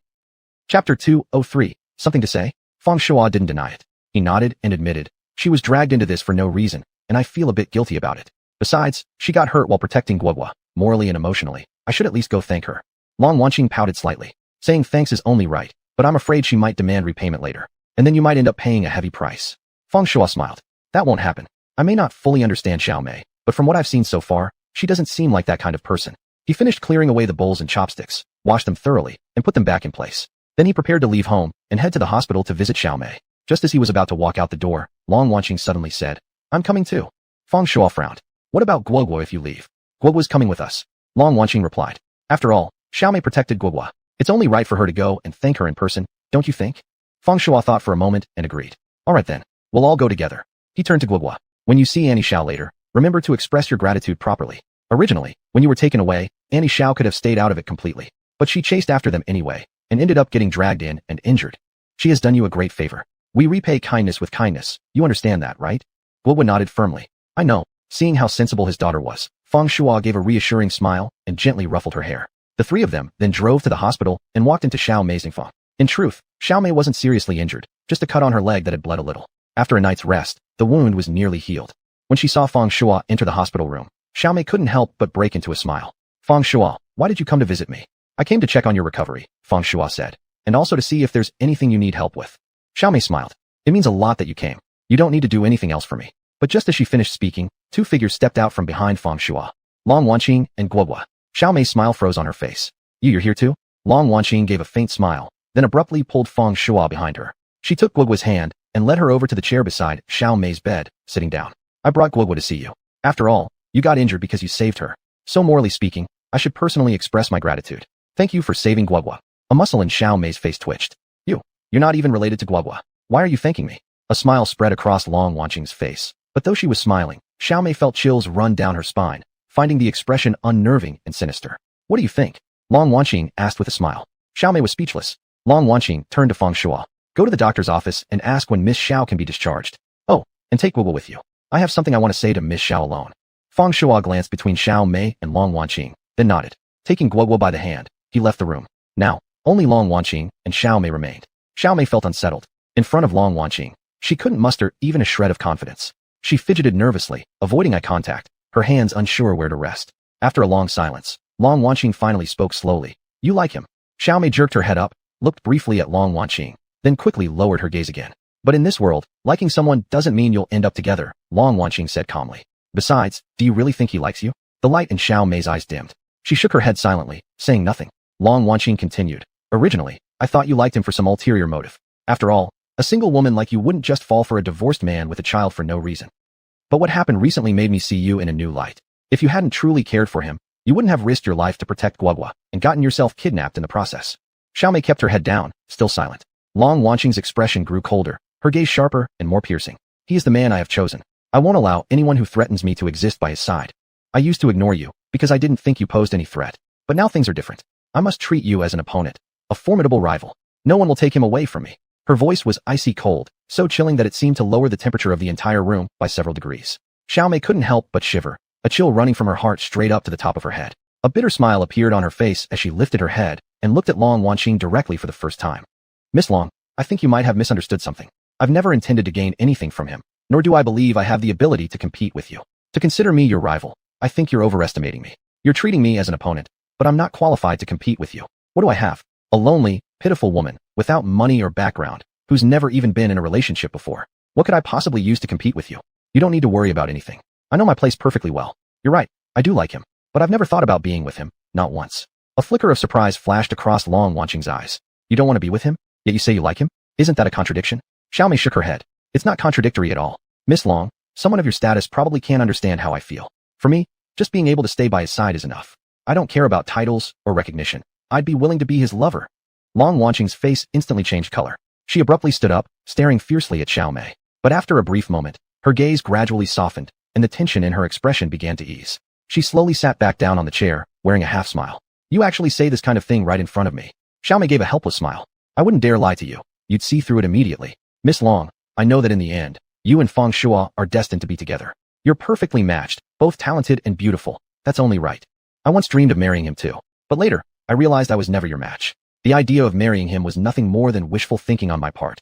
So from that day forward, I gave up that dream. All I want now is to stay close to him, to accompany him. Even if others point fingers at me and curse my name, I don't care. Long Wanqing gazed at Xiaomei, her emotions complicated. It seemed that Xiaomei's feelings for Feng Shuo were indeed deep. She was willing to give up any claim to legitimacy, content to be his lover rather than leave his side. Such devotion was beyond what most people could achieve. Although Long Wanqing disliked Xiaomei, deep down, she couldn't help but admire her. If their positions were reversed, she knew she could never do the same. Chapter 204. She's angry. At that moment, Feng Shuo returned to the ward with Guoguo. He immediately sensed something was off between Long Wanqing and Xiaomei, so he asked, what were you two talking about? Why do both of you look so strange? Long Wanqing said indifferently, nothing much, just a woman's conversation. She waved at Guoguo. Guoguo, come say thank you to Annie Xiao. Although she didn't really help much this time, she did get injured trying to save you. Guoguo nodded, walked over, and bowed slightly to Xiaomei. Thank you, Annie Xiao. Xiaomei smiled. No need to thank me. We're all family here. Saying thanks makes us sound distant. Guoguo was just a child and couldn't grasp the hidden meaning behind Xiaomei's words. But Long Wanqing understood perfectly, and her expression darkened slightly. Xiaomei's implication was clear. By saying, we're all family, she directly emphasized how close she and Feng Shuo were. So close it was as if they were already one household. And since Guoguo was Feng Shuo's daughter, she naturally belonged in that family too. Long Wanqing narrowed her eyes, but didn't say anything further. They were in a hospital. Starting an argument here would be inappropriate. Besides, throwing a cold shoulder at Xiaomei in front of Feng Shuo would only make her appear petty. And truthfully, Xiaomei had indeed been injured trying to save Guoguo, so it was only right to show some restraint. After Guoguo finished expressing her gratitude, Feng Shuo said, I talked to the doctor earlier. He said your wound isn't serious at all. You just need to rest well. I've already taken care of your discharge paperwork. I'll drive you home later. Xiaomei smiled softly. Okay, thank you for that. No, I should be thanking you. After speaking, Feng Shuo walked over, helped Xiaomei up, and carefully guided her into a waiting wheelchair. Xiaomei wasn't seriously injured enough to require a wheelchair, but Feng Shuo wanted to be cautious. He feared her stitches might tear, so he decided a wheelchair was safer. He pushed her out to the car. Since she was still recovering, he originally intended for her to sit in the front passenger seat. But Long Wanqing suggested she sit in the back instead, where she could keep an eye on her. Feng Shuo agreed. It made sense. So he helped Xiao Mei sit in the middle of the back seat, with Long Wanqing supporting her from the side. Guogua took her place in the child's safety seat by the window. Now, Long Wanqing, Xiao Mei, and Guogua all sat in the back row, leaving Feng Shuo's front passenger seat empty, an arrangement that felt somewhat awkward. Though Feng Shuo felt uneasy about it, he figured it didn't matter much since the drive home wasn't long. He could endure the oddity for a short trip. When they reached the neighborhood where Xiao Mei lived, Feng Shuo parked by the roadside. Xiao Mei resided in an old-style residential compound with narrow lanes that made vehicle access inconvenient. So Feng Shuo could only pull over, help Xiao Mei out of the car, and support her from there. The wheelchair had been borrowed from the hospital and returned upon departure. Now, Xiao Mei had no choice but to drape one arm around Feng Shuo's neck as he carried her forward. As they walked, Xiao Mei leaned heavily against him, feigning weakness. Seeing this, Long Wanqing stepped forward, took Xiao Mei's other arm, and said, "Two people can carry her faster." Xiao Mei glanced at Long Wanqing and gave a faintly helpless look. So the two women, side by side, supported Xiao Mei all the way back to her apartment. Before leaving, Feng Shuo specifically reminded her, "If you need anything, remember to call me." Xiao Mei nodded. As she opened her mouth to reply, Long Wanqing cut in first. "Actually, it'd be better to call me. After all, we're both women. If something comes up, it'd be more appropriate for me to handle. Don't you agree?" Feng Shuo looked at Long Wanqing, slightly surprised. She was always cold and distant with everyone, never this eager or warm. And he had always sensed tension between Long Wanqing and Xiao Mei. So why was Long Wanqing suddenly offering help? Though puzzled, Feng Shuo admitted to himself that her suggestion made sense. Given the difference between men and women, there were many things he couldn't do for Xiao Mei. But Long Wanqing, being another woman, could assist in ways he couldn't. The two said their goodbyes to Xiao Mei and returned to the car. After the engine started, Long Wanqing fell completely silent. She didn't speak a word. Guogua, who had wanted to chat, saw her expression and quietly closed her mouth, being the thoughtful little girl she was. Even Guogua could tell, Long Wanqing was clearly unhappy. When they arrived at their own residential complex, Long Wanqing got out of the car without a word and went straight to her own home. Watching her retreating figure, Feng Shuo muttered in confusion. What's going on with her? Who upset her now? Guogua thought for a moment and then said cautiously, maybe it was Annie Xiao? Feng Shuo froze. He turned to look at Guogua. How did Annie Xiao make her angry? Guogua said, when you were helping Annie Xiao just now, I noticed sister looked really unhappy. Dad, is sister jealous? Feng Shuo frowned and snapped softly. Nonsense. Don't talk about things you don't understand. What do kids know anyway? Guogua stuck out her tongue and didn't dare to say another word. 2 days later, Wang Long contacted Feng Shuo. After some maneuvering, Lin Bing had been formally charged. He was arrested by the police on suspicion of intentional assault. Somehow, Wang Long had even managed to get Lin Bing to confess. With solid evidence and a confirmed confession, if the court ruled against him, he would likely be sentenced to at least 3 or 5 years in prison. Wang Long had saved his subordinate, and out of gratitude, he personally called to thank Feng Shuo. Feng Shuo, knowing that Lin Bing got what he deserved, felt a sense of relief. The only regret was that Xiao Mei had ultimately taken her own life. Poor woman, kind-hearted as she was, she had still walked down the path of self-destruction. After hanging up with Wang Long, Feng Shuo immediately received another call from Lin Feng. Seeing her name on the screen, Feng Shuo already knew what this was about. There was no need to ask. She was calling for help again. Her younger brother had been arrested by the police and would soon be sentenced. Naturally, she wanted Feng Shuo to step in, hoping there might be some way to avoid punishment or at least reduce the sentence. Feng Shuo couldn't help feeling annoyed. Lately, whenever Lin Feng had trouble, she came straight to him, treating him like a last resort. But they were divorced. He had no obligation to clean up her messes. Back when she initiated the divorce, she'd been so cold and heartless. And now, when problems arose, she turned right back to him. What did she take him for? Despite his irritation, Feng Shuo still answered the call. Before Lin Feng could even speak, he cut straight to the point. If you're calling about Lin Bing, then I can only tell you, I can't help. Lin Feng clearly hadn't expected such a response. She froze in shock. It took a long silence before she finally asked, truly, there's absolutely nothing you can do? Feng Shuo replied coolly. Intentional assault isn't a minor matter, and he's already confessed. Even if the Supreme Immortal himself came down now, it wouldn't change anything. Chapter 205, Beyond Redemption. Feng Shuo, I know I shouldn't keep troubling you, but please, I'm begging you, think of a way. Lin Bing is my only younger brother. I can't just stand by and watch him go to prison. After a long silence, Lin Feng finally sighed. Feng Shuo said coolly, after everything he's done to you, you still want to save him? You keep calling him your brother. But aside from him, do you have no other family? You treat him like a brother, but has he ever treated you like his elder sister? To him, only the rich are family. Think about how he treated your mother and you, and Xiao Mei too. How unjustly she died. Lin Feng said, I know you hate him. He did many things wrong to you. But can we set our grievances aside for now? The most important thing right now is to find a way to get him out. I know you have connections. You must have a way. If not, couldn't you ask Miss Long for help? She's the heiress of the Longhai group. Surely she can fix this. Feng Shuo replied coldly. Lin Feng, you need to understand one thing clearly. There's no relationship between us anymore. Lin Bing means nothing to me either. If you want to save him, figure it out yourself. I have no obligation to help him, and neither does Long Wanqing. You really are that heartless? Lin Feng's voice grew colder. It's not that I'm heartless. It's that you're overestimating yourself. And another thing, I will never save Lin Bing. If you knew what he'd done, even you would. Fang Shuo had intended to tell Lin Fang about Lin Bing kidnapping Guogua, but the words caught in his throat, and he swallowed them back. If Lin Fang found out, it would crush her completely. And if Zhou Ping learned the truth as well, the two of them might not be able to face life any longer. No matter how much Lin Fang and Zhou Ping had wronged him before, Fang Shuo didn't want to see them driven to despair. What exactly has he done? What did Lin Bing do to you? I know he was unkind. He looked down on you when you were down and out. But those things are in the past. You don't really intend to hate him forever, do you? Lin Fang asked. Fang Shuo took a deep breath. I've already said it, he's confessed. Even if a god came, they couldn't save him. Instead of wasting time with me, you'd better find a good lawyer to try reducing his sentence. Lin Fang froze, speechless for a long moment. Finally, she gritted her teeth and said, fine, Fang Shuo. Since you're so merciless, then I have nothing more to say. If you won't save Lin Bing, I won't beg you anymore. I'll find my own way.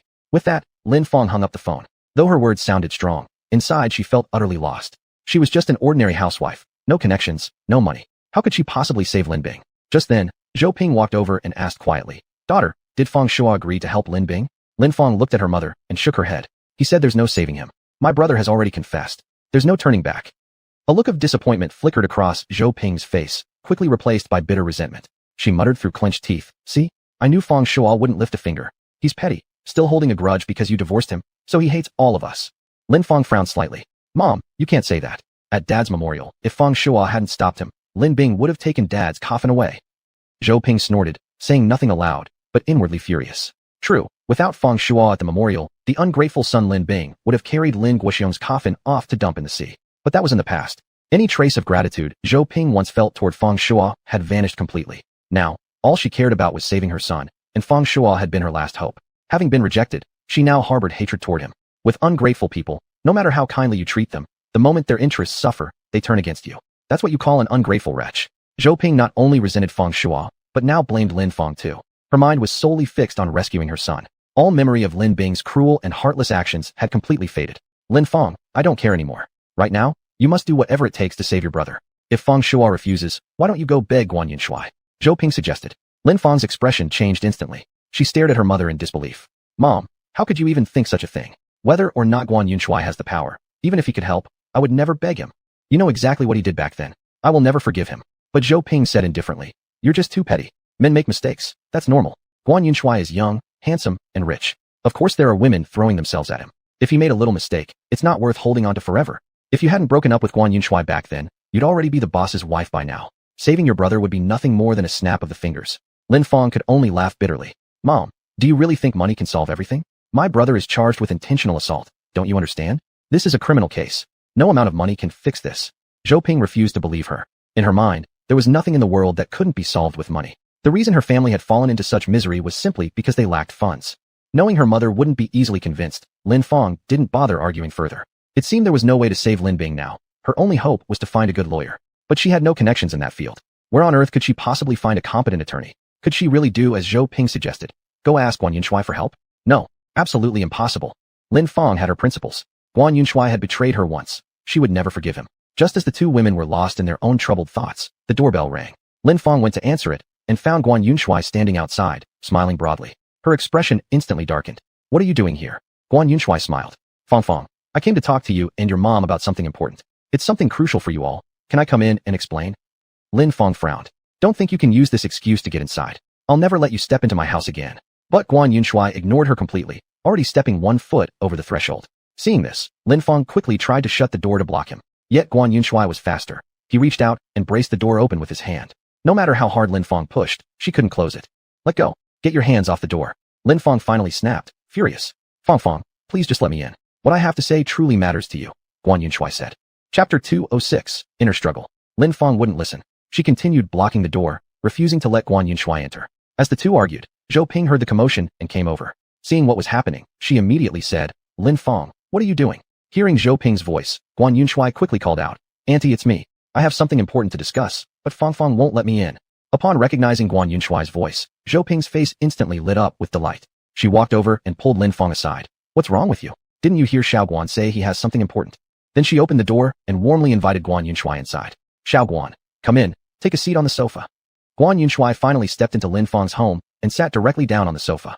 Zhou Ping cheerfully took a seat across from him and asked, Xiao Guan, what important matter do you have?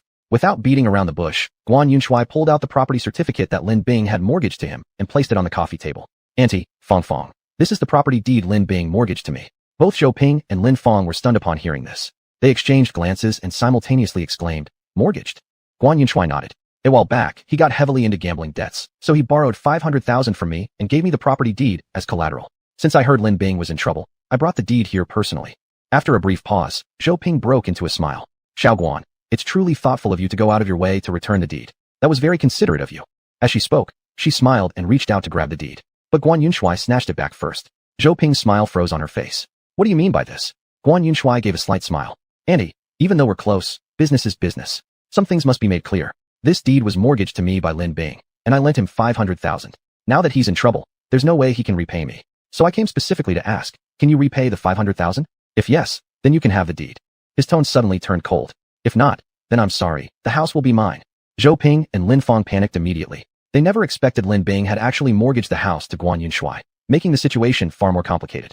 If it were Lin Bing, at least they could negotiate. It was family after all. But Guan Yunshui had no blood ties with the Lin family. Why would he accommodate them? Besides, the property deed was legally in his possession now. He had every right to take the house. Even if they took this to court, they stood no chance of winning. Zhou Ping's mind raced. After a moment's thought, she said, Xiao Guan, after all we've been through, aren't we practically family? This house is the only asset left by his father. If you take it away, where will we live? Guan Yunshui smiled. Auntie, I run my own business. My annual turnover reaches several million. Do you really think I care about one house like this? To me, this house means nothing. I don't need it. But still, things must make sense, right? I'm willing to give up the house, but why should I just hand it over for free? Zhou Ping wasn't clever in many ways, but she understood this sentence perfectly. She quickly put on a flattering smile and said hastily, who says you're unrelated to us? Lin Fong and you have been together for quite some time. You're practically engaged. I really think there's no big conflict between you, just a small misunderstanding. Once clarified, everything will be fine. You can get married, register your marriage, everything as normal. As long as you register your marriage with our Lin Fong, you'll be my son-in-law. Isn't it only natural then for you to return the deed to me, your mother-in-law? Guan Yunshui sighed. Auntie, logically speaking, you're right. But no matter how hard you argue, what good is it if the person involved doesn't agree? At the end of the day, I want to marry Lin Fong, not you, right? Zhou Ping nodded vigorously. Yes, exactly. As she spoke, she glanced anxiously at Lin Fong. Seeing Lin Fong remained unresponsive, her anxiety grew, and she kept signaling desperately with her eyes. Finally, having no other choice, she said bluntly, Lin Fong, say something. Lin Fong was just as stubborn. She turned her head away and said coldly, I've already said it once. One act of betrayal, and you're unworthy for life. You betrayed me. Don't even dream of being forgiven. Zhou Ping instantly became frantic upon hearing this. She jumped up and grabbed Lin Fong tightly. What are you saying? Which man in the world hasn't made mistakes? Guan Yunshui was just young and impulsive. So what if he messed up a little?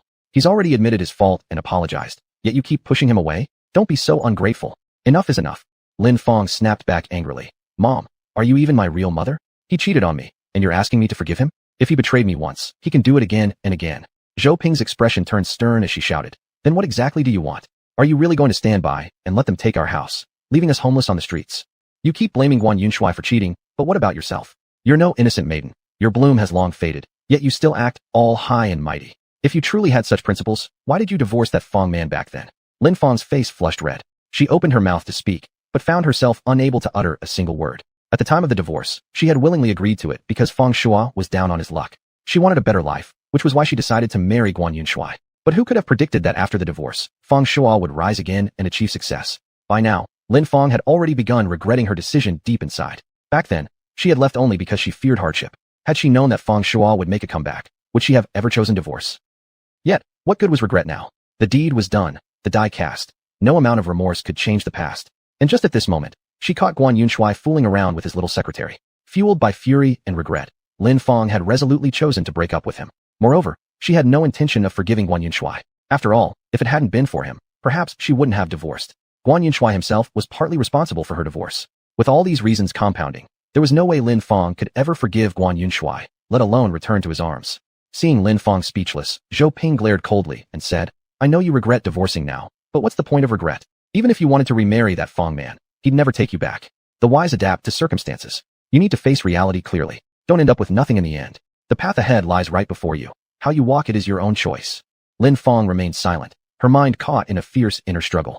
Chapter 207, Getting What He Deserves. To be honest, she truly didn't want to reconcile with Guan Yunshui. He had too many flaws that she couldn't tolerate, and the one she could never forgive was his womanizing.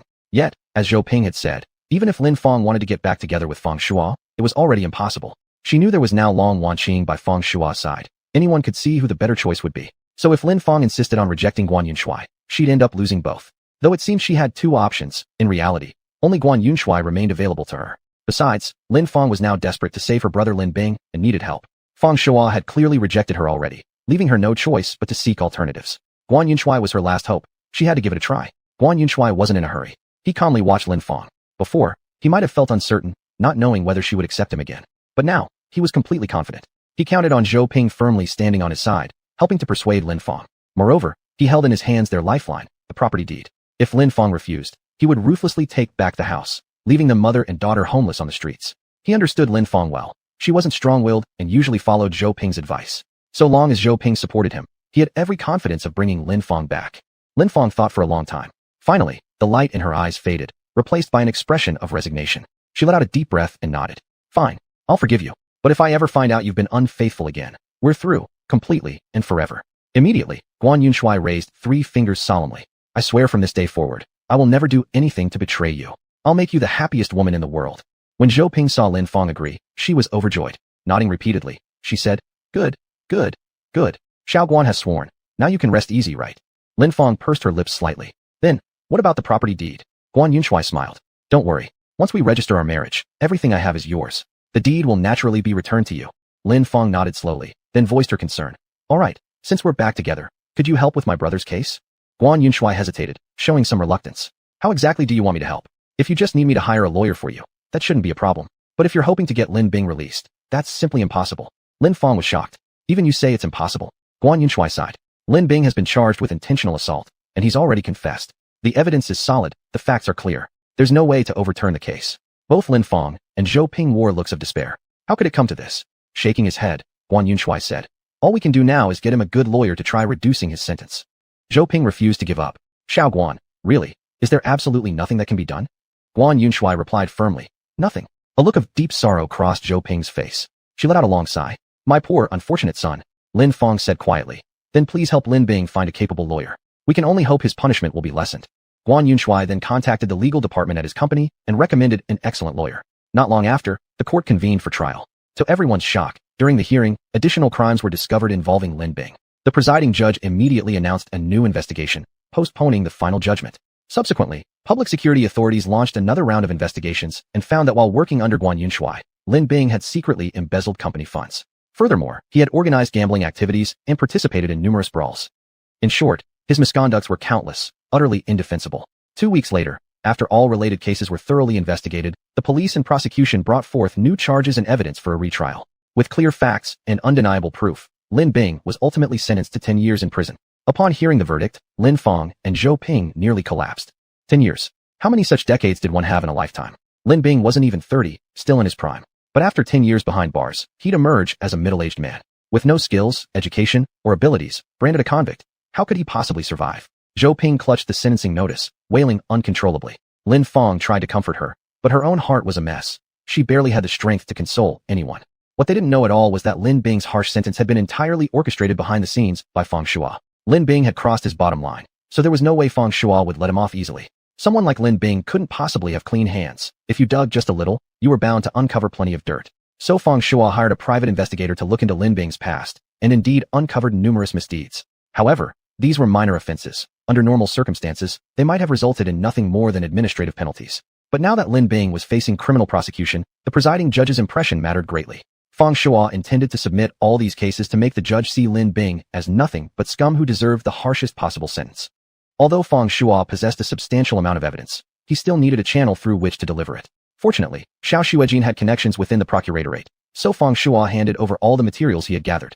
Sure enough, after the public security authorities conducted their investigation and collected evidence, every single one of Lin Bing's wrongdoings was brought before the court. After careful review, the presiding judge confirmed that Lin Bing had an extensive record of misconduct and must be punished severely. Thus, Lin Bing was sentenced to 10 years in prison. But this was only the beginning. Fang Shuo had already asked Long Wanqing to pass word to his associates inside the prison, to make sure Lin Bing received special treatment once he arrived. Since Long Wanqing was a man of the underworld, he naturally had men under his influence inside the prison. Entrusting this matter to him was perfect. And just as Fang Shuo anticipated, Long Wanqing had several subordinates already serving time. When someone visited them on his behalf, he quietly passed along the message. Those men inside still planned to follow Long Wanqing upon release, so they readily agreed. After the trial concluded, Lin Bing was officially transferred to Jiangzhou City Prison to begin serving his sentence. On his very first night behind bars, he was brutally beaten. Before he could even eat dinner, his meal tray was smashed, and he was punched and kicked mercilessly. For the next week, he was denied food every day and beaten repeatedly, leaving him wishing for death, suffering unbearably.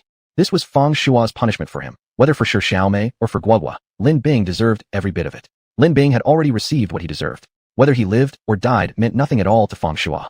Chapter 208. Hunting for Treasures.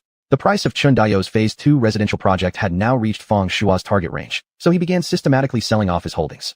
He entrusted Hu Yurin and Qian Lai with handling the property transactions, while he himself called Long Wanqing. Got time? Come with me somewhere. Without a second thought, Long Wanqing agreed immediately. Sure, come pick me up at my company. Fang Shua didn't hesitate. He drove straight to Longjia building. Long Wanqing was already waiting by the roadside, and as soon as he arrived, she opened the door and got into the car. This scene was witnessed by most of the employees at Longjia, who started whispering and speculating among themselves. Song Jiahe was fuming with anger, but having no outlet for his fury, he could only lash out at his staff. Do you all have nothing to do? Have your tasks been completed? Are your reports finished? This is a workplace, not a place for idle chatter. After being scolded like this, everyone quickly shut up and buried themselves in their work. Meanwhile, inside Fang Shua's car, Long Wanqing asked curiously, "Where are we going?" Fang Shua smiled. "You get in my car without even asking where, yet aren't afraid I might sell you off." She rolled her eyes. "Do you have the guts?" He shrugged and admitted candidly, "Nope." Long Wanqing pressed again. "Come on, tell me, where are we going?" "An abandoned factory on the outskirts of Jiangzhou City," Fang Shua replied. Long Wanqing looked puzzled, wondering why he would bring her there. Less than an hour later, they finally reached their destination. Fang Shua parked outside and led Long Wanqing on foot into the factory complex. Looking around, Long Wanqing exclaimed in surprise, "Isn't this the very place Guogua was kidnapped before?" Fang Shua nodded. "That's right, it is." She frowned. "Why did you bring me here?" Fang Shua grinned. "To hunt for some treasures." Actually, during his last visit here, he'd already noticed something. Although the factory was abandoned, many pieces of equipment remained untouched. These machines had been left behind like trash. Unlike the equipment from the old Jiangzhou food processing plant, these were ownerless items, yours for the taking if you wanted them, provided you could actually move them. Back then, due to the urgency of the situation, Fang Shua hadn't had time to deal with the equipment. But now that everything had settled down, he had both the time and energy to come back and salvage what he could. As they walked through the site, Fang Shua explained, "This used to be the Jiangzhou chemical plant. Once upon a time, it represented Jiangzhou's industrial glory and stood as one of its landmark enterprises. But because of national environmental regulations and market economic reforms, state-owned enterprises gradually transitioned into shareholding systems. The old guaranteed production and sales model of Jiangzhou chemical plant couldn't survive in the new market. Add to that a series of wrong decisions by management, and the once great factory declined rapidly, eventually becoming insolvent and collapsing. The Jiangzhou municipal government initially tried to save the enterprise, putting it up for public bidding across the city, hoping someone would take over. Eventually, a foreign-invested company stepped forward and took ownership. However, complications arose. All procedures were completed, investment funds transferred, but then the parent company of this foreign firm encountered major problems overseas, forcing them to withdraw hastily from Jiangzhou. Now, technically, all assets of the chemical plant belong to that foreign company. But since they've completely pulled out of Jiangzhou, this entire site has effectively become unclaimed territory. As Fang Shua spoke, Long Wanqing kept glancing around. The factory buildings were huge, filled with numerous machines. But thick layers of dust covered every surface, clearly showing how long it had been abandoned. Whether any of the equipment still worked was questionable. She couldn't imagine what Fang Shua hoped to find or salvage here. Each machine weighed at least several dozen tons. Removing them wouldn't just require heavy-duty trucks, it would also demand powerful lifting cranes. Such equipment wasn't easy to come by, and there were very few trucks capable of hauling dozens of tons within Jiangzhou City. Transporting these machines away seemed nearly impossible. Otherwise, someone would have stripped the place clean long ago. Why would anything valuable still remain for them to treasure hunt? "How do you know so much about this place? I've never heard any of this before," Long Wanqing finally asked, unable to contain her curiosity. Fang Shua merely smiled, offering no further explanation. All this information came from what he remembered from his past life. The Jiangzhou chemical plant, left idle for too long, later became an obstacle to the city's urban development. In the end, the city government made a decisive move, demolishing the entire plant and destroying all machinery on site. But when the workers began operations, an expert discovered that all this equipment was treasure. Forget everything else. The integrated circuit boards inside were over a decade more advanced than domestic industry products. Unfortunately, by then all the equipment had already been destroyed. In the end, the expert managed to salvage only a small portion. Had they recovered it all, it would have been a monumental breakthrough for China's electronics manufacturing sector. These circuit boards were pure gold. Sell them to an electronics company, and they'd fetch a high price. The reason Fang Shua had brought Long Wanqing here was to remove every single circuit board from all the equipment on site, take them back, and sell them for profit. As for the machinery itself, Once stripped of their circuit boards, they'd be nothing but scrap metal, fit only for recycling. Previously, when Feng Shuo had come to rescue Guagua, he had already taken note of this place. After returning home and carefully recalling what he'd seen, he immediately remembered the details about the circuit boards. That's why today he'd brought Long Wanqing straight here. The two approached a piece of equipment, and Feng Shuo pulled out a screwdriver he'd prepared in advance, quickly prying open the cover plate of the circuit panel. But due to age, the casing had rusted shut. He had to exert tremendous effort before finally forcing it open. Yet once the cover came off, what lay beneath was a completely different world. A complex network of circuit boards, densely packed with integrated circuit chips, instantly captured their attention. Long Wanqing stared at the boards in amazement and exclaimed, "These look extremely complicated. There's no such technology domestically." Feng Shuo smiled. "Exactly right. These are the treasures I've brought you here to hunt for. Don't underestimate these little boards. They're going to make us a fortune." A gleam of delight flashed across Long Wanqing's face, but just as quickly, her smile faded as she looked at Feng Shuo with suspicion. "If this is such a great opportunity, why didn't you call Hu Yurin or Qianlai? Why bring me instead? Doesn't that seem a bit strange?" Feng Shuo burst into laughter. "Don't overthink it. You always complain I'm hiding things from you behind your back. This time I'm bringing you along so you can't say anything anymore, right?" "Of course," he added. "We'll need a few extra hands to help remove all these circuit boards." Chapter 209, a heart-stopping moment. Long Wanqing rolled her eyes. "I knew it. You're not being generous at all.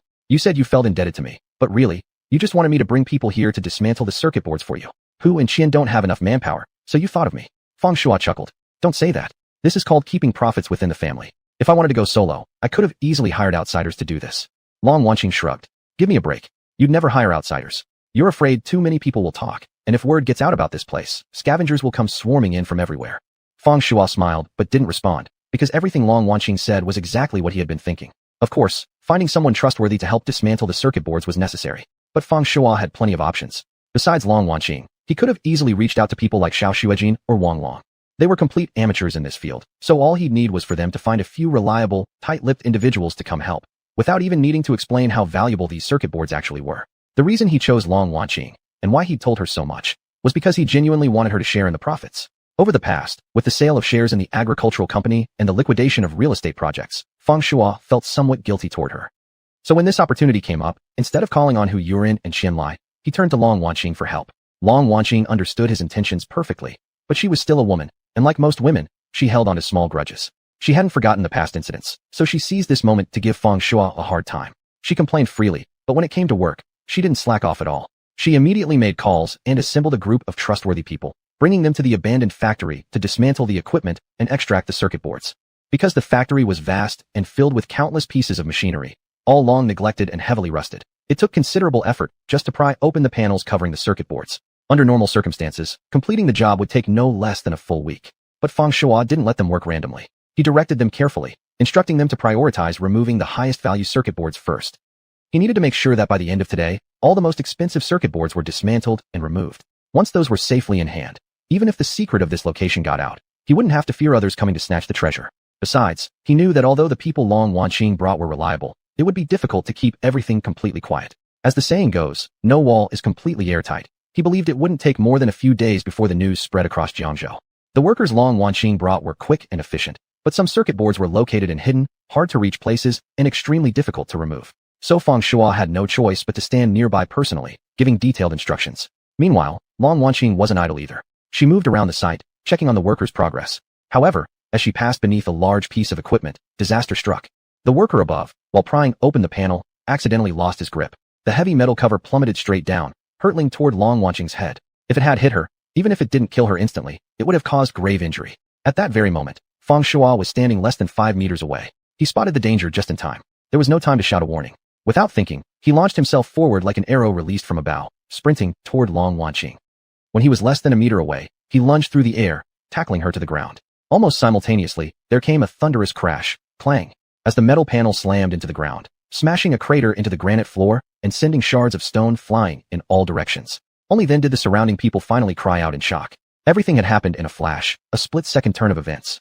Except for Feng Shuo, almost no one else had been able to react in time. Their shouts of alarm came several seconds too late. After knocking Long Wanqing to the ground, Feng Shuo rolled once with her, then quickly rose to one knee. Long Wanqing stared at the massive metal panel now lying shattered beside her, her heart pounding wildly. She was badly shaken. Just now, if Feng Shuo hadn't shoved her aside in time, she would have been seriously injured, or worse. Feng Shuo sprang fully to his feet and pointed furiously at the worker atop the machine. "What the hell are you doing? How careless can you be? Do you know someone could have died here?" The worker was already pale with terror. If Long Xiaojie had been injured due to his mistake, he wouldn't have enough lives to pay for it. Thankfully, Feng Shuo had acted in time to save her, sparing him from utter ruin. So no matter how harshly Feng Shuo scolded him now, he wouldn't dare feel any resentment. On the contrary, being scolded by Feng Shuo made the worker feel a bit better. Long Wanqing calmed herself down and stood up, saying to Feng Shuo, "All right, stop blaming him. He didn't mean to." Although Feng Shuo no longer directed his anger at the worker, it was clear he was still seething inside. Long Wanqing looked around and called out loudly, "Everyone, pay close attention to safety while working. Be careful, and then even more careful, got it?" The workers quickly responded in unison, "Got it. Good. Keep working, don't let this incident affect our progress." Under Long Wanqing's command, everyone resumed dismantling the circuit boards. "Are you alright?" Feng Shuo walked over, his face full of concern. Seeing his expression, and recalling how furious he had been with the worker just moments ago, Long Wanqing suddenly couldn't help but burst into laughter. Feng Shuo frowned when he saw this. "What are you laughing at? It was so dangerous just now. How can you still laugh?" She patted his shoulder lightly. "I always thought you were a cold-blooded guy, completely emotionless. But now I realize I was wrong. You, all worked up like that. It's actually kind of cute." Feng Shuo froze at her words. Then, he quickly realized his own overreaction. When Long Wanqing was in danger, he had lost his temper completely. Yet she herself wasn't upset. So why had he been so angry? Thinking it through, he realized his anger wasn't really about the worker's carelessness. It was because that carelessness nearly caused Long Wanqing to get hurt. That was the real reason for his fury. But why did the mere thought of Long Wanqing getting injured make him so agitated? Could it be he had feelings for her? No, impossible. Feng Shuo shook his head, quickly dismissing the unrealistic thought from his mind. Who was Long Wanqing? The daughter of the chairman of Longhai Group, a classic rich, beautiful heiress. And what was he? A divorced man with a child. The gap between them was simply too vast. He could never allow himself to have feelings for Long Wanqing, nor did he have the right to. The moment he sensed any emotional attachment forming toward her, he must act swiftly, cut it off decisively, and crush this budding emotion before it could grow. Chapter 210, Electronics Company. Although there had been a minor incident, everything turned out safe in the end. The workers continued their tasks with urgency, removing circuit boards from the equipment. Long Wanqing, unusually cheerful today, was nothing like her usual cold self. She even cracked jokes with the workers, helping them relax their nerves amid the hard labor. After a full day's work, nearly all the high-value circuit boards had been successfully removed. As for the few left uncollected, Feng Shuo planned to come back tomorrow to finish the job. Long Wanqing arranged for the collected circuit boards to be loaded onto a vehicle and stored directly in Longhai Group's warehouse, a discreet facility known to only a few people, perfect for safeguarding these components. After the workers finished their shifts, Long Wanqing assumed Feng Shuo would take her straight home. But to her surprise, he didn't head back. Instead, he drove straight to Siemens, an electronics company based in Jiangzhou. Seeing the company name, Long Wanqing couldn't help but feel startled. This was no ordinary firm. It was the largest electronics enterprise in Jiangzhou, and privately owned at that. The founder, Li Jiuguang, was an overseas Chinese who had returned from abroad. His family held some assets in Jiangzhou, and upon returning home, Li converted their entire estate into capital to establish Siemens Electronics Company, Ltd. He was a shrewd man. At a time when China's domestic manufacturing technology had yet to mature, foreign brands dominated the market. To position his company as modern and sophisticated, he deliberately chose a Western-sounding name.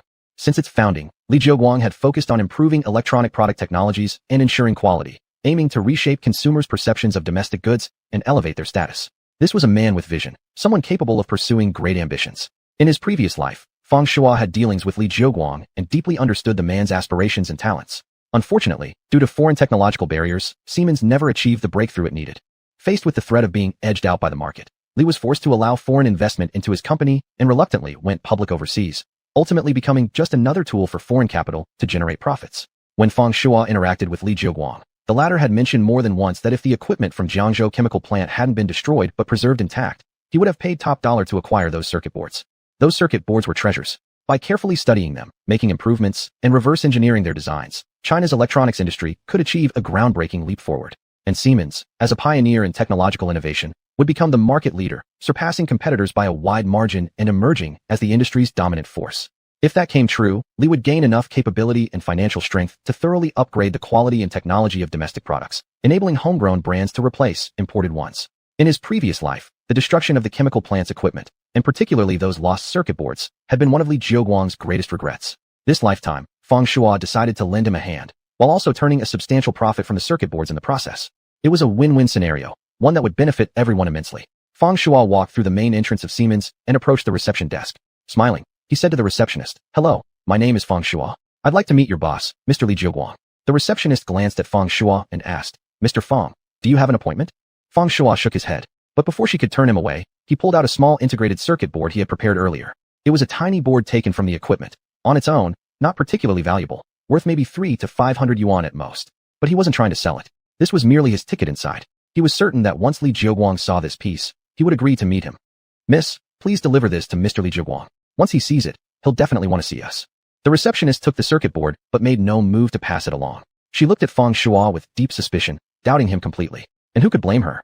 People naturally remained wary of strangers. How did she know Feng Shuo wasn't here to cause trouble or distract her for some ulterior motive? Noticing the skeptical look on the receptionist's face, Long Wanqing guessed what was going through her mind. She took out her business card and handed it over. I'm Long Wanqing, daughter of the chairman of Longhai Group and president of Longjia Investment Management Company, Limited. The receptionist took the card, glanced at it, then raised her eyes to study Long Wanqing carefully. She hadn't heard of Longjia Investment, but Longhai Group? That name carried weight. The moment she realized she was standing before the heiress of Longhai Group, her attitude shifted immediately. A smile appeared on her face as she took the card and said, So you're Miss Long. Please wait a moment. I'll show this circuit board to our boss. With that, she turned and left. Feng Shuo couldn't help but remark. Looks like the Longhai Group's prestigious name still carries weight. Long Wanqing huffed. If it weren't absolutely necessary, I'd never use my father's company name to gain favor. Feng Shuo smiled. Thank you. I'm sorry you had to do that. He knew how proud Long Wanqing was. The one thing she despised most was relying on the reputation of Longhai Group or her father, Long Tianhai. But this situation was exceptional, so they had no choice but to invoke the name of Longhai Group. Long Wanqing wasn't rigid or unreasonable. She understood that urgency called for flexibility. About 10 minutes later, the receptionist returned, but not alone. Behind her followed another young woman. This woman wore a black suit with a short skirt, high heels, and had her long hair tied into a neat bun at the back of her head. Accompanying the receptionist, she walked up to Feng Shuo and Long Wanqing and politely said, Mr. Feng, Miss Long, I'm Mr. Li's secretary. Mr. Li has asked me to take you to his office. Please follow me. Thus, Feng Shuo and Long Wanqing followed Li Jiaguang's secretary all the way up to the chairman's office on the top floor. Inside the office sat a man of average build and clean-cut features, quietly waiting. Feng Shuo recognized him immediately. He was Li Jiaguang, chairman and CEO of Jiangzhou Siemens Electronics Company, Limited. When Feng Shuo had met him in his previous life, Li Jiaguang had already been a middle-aged man nearing the end of his prime. Now, their meeting came decades earlier, and Li was still in the peak of his youth. As soon as Feng Shuo and Long Wanqing arrived, Li Jiaguang stood up with a warm smile. Mr. Feng, Miss Long, what an honor.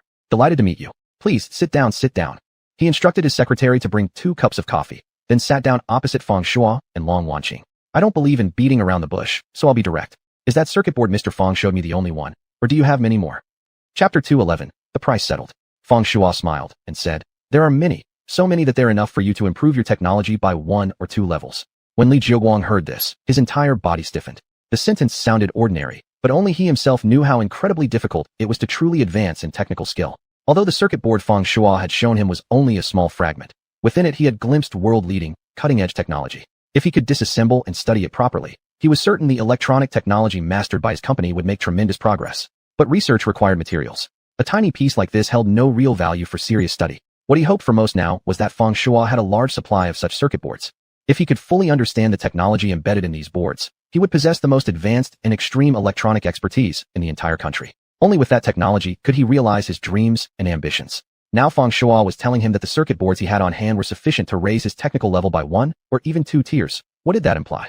It meant Feng Shuo possessed a huge quantity of such boards, each carrying immense research value. Soon, Li Jiaguang regained his composure. His eyes locked steadily onto Feng Shuo's face. Mr. Feng, I'm a scientist. I don't understand all the deception and exaggeration common in business. I'm very straightforward. If what you offer is something I truly want, then I'll pay, no matter the cost. But if what you give me isn't what I need, not a single penny will I pay, no matter how much you boast. Feng Shuo remained silent with a faint smile. He pulled out his phone, opened the photo gallery, and found the pictures he had taken earlier while dismantling the circuit boards. He handed the phone to Chun Jiaguang and said, President Chun, take a look for yourself. This is just part of it. We'll have even more later. Chun Jiaguang took Feng Shuo's phone and scrutinized the few images repeatedly, over and over again. Gradually, his gaze grew increasingly excited. After setting the phone down, he looked at Feng Shuo and declared, Mr. Feng, I'll take all of these circuit boards. Name your price. Feng Shuo merely smiled without speaking. Long Wanqing, who had been silent until now, spoke up. These circuit boards don't exist domestically. Even overseas, you couldn't acquire such a large quantity. So our price won't be low. This was Long Wanqing's way of communicating. She had been observing Li Jiaguang carefully and could tell from his conversation with Feng Shuo that he was a straightforward man who disliked beating around the bush. So she bluntly warned him right away, the circuit boards wouldn't come cheap. It was her way of preparing him mentally. Li Jiaguang was quite pleased with Long Wanqing's directness. A smile appeared on his face as he replied, I've already said it before, if what you have is what I want, I'll pay any price. Long Wanqing nodded and said, 20,000 per unit. At the moment, we have 50 such boards in stock. Because he was mentally prepared, Li Jiuguang wasn't surprised by the price. Although 20,000 per circuit board was indeed expensive, the technological value contained within far exceeded that amount. Scientific research always required substantial investment, so Li Jiuguang felt every yuan spent would be worthwhile. He nodded readily. Fine. Where are the circuit boards? I must see the goods in person before deciding whether to accept your price. That's no problem, Long Wanqing replied calmly. All the boards are stored in my warehouse. If President Li doesn't mind, you can come with us. In truth, even if Long Wanqing hadn't suggested it, Li Jiuguang had planned to inspect the goods personally. After all, this was no small sum of money. Caution was necessary. Li Jiuguang readily agreed. No problem. Let's go now. With that, Li Jiuguang summoned his research team and followed Feng Shuo all the way to Longhai Group's warehouse. The warehouse was located in a relatively remote area, so their journey took some time. Yet this didn't diminish Li Jiuguang's anticipation for these circuit boards. Upon arrival, Li Jiuguang's research team carefully examined the batch of circuit boards. After thorough inspection, the team unanimously concluded that the research value of these boards was exceptionally high. Not only were the circuit boards completely intact, but they were also whole units, making them significantly more convenient and efficient to study. Truthfully, at 20,000 per board, these were not expensive at all. After hearing the research team's assessment, Li Jiuguang's mood instantly surged with excitement. Thinking that his dream and ambition were finally within reach, he couldn't help but feel exhilarated. At the same time, he felt deeply grateful to Feng Shuo. Without Feng Shuo, he probably would never have obtained so many complete circuit boards. Mr. Feng, please send these circuit boards to my company tomorrow by truck. I'll have finance pay you a deposit right away, and once the goods arrive tomorrow, I'll settle the final payment. Feng Shuo nodded. Sure, no problem. Actually, these circuit boards are only part of it. We should receive another batch tomorrow. If President Li is interested, why not wait until tomorrow's shipment arrives and take another look? Li Jiuguang laughed heartily. Good. Just tell me what time tomorrow's delivery arrives, and I'll come and check. If they're as good as this batch, the price stays the same. Li Jiuguang was indeed a straightforward man. On the spot, he signed a supply contract with Feng Shuo and quickly had his finance team transfer the deposit. Afterward, both parties left the warehouse satisfied. The next day, Long Wanqing and Feng Shuo split up to handle their tasks. Since the workers were under Long Wanqing's command, she took charge of supervising the disassembly of the circuit boards. Feng Shuo, on the other hand, was responsible for delivering the circuit boards to Siemens Electronics and collecting the final payment. Before setting off, Feng Shuo repeatedly reminded Long Wanqing to be careful and stay safe. Long Wanqing seemed delighted and promised seriously that she would. Feng Shuo rented a small truck, arrived at the warehouse, loaded all the circuit boards onto it, and then drove towards Siemens Electronics. Upon arriving in front of the company building, Feng Shuo got out first. He needed to go inside and inform Qin Zhiguang, so someone could come down to receive the goods. Feng Shuo pushed the door open. Coincidentally, someone else walked in at the exact same moment.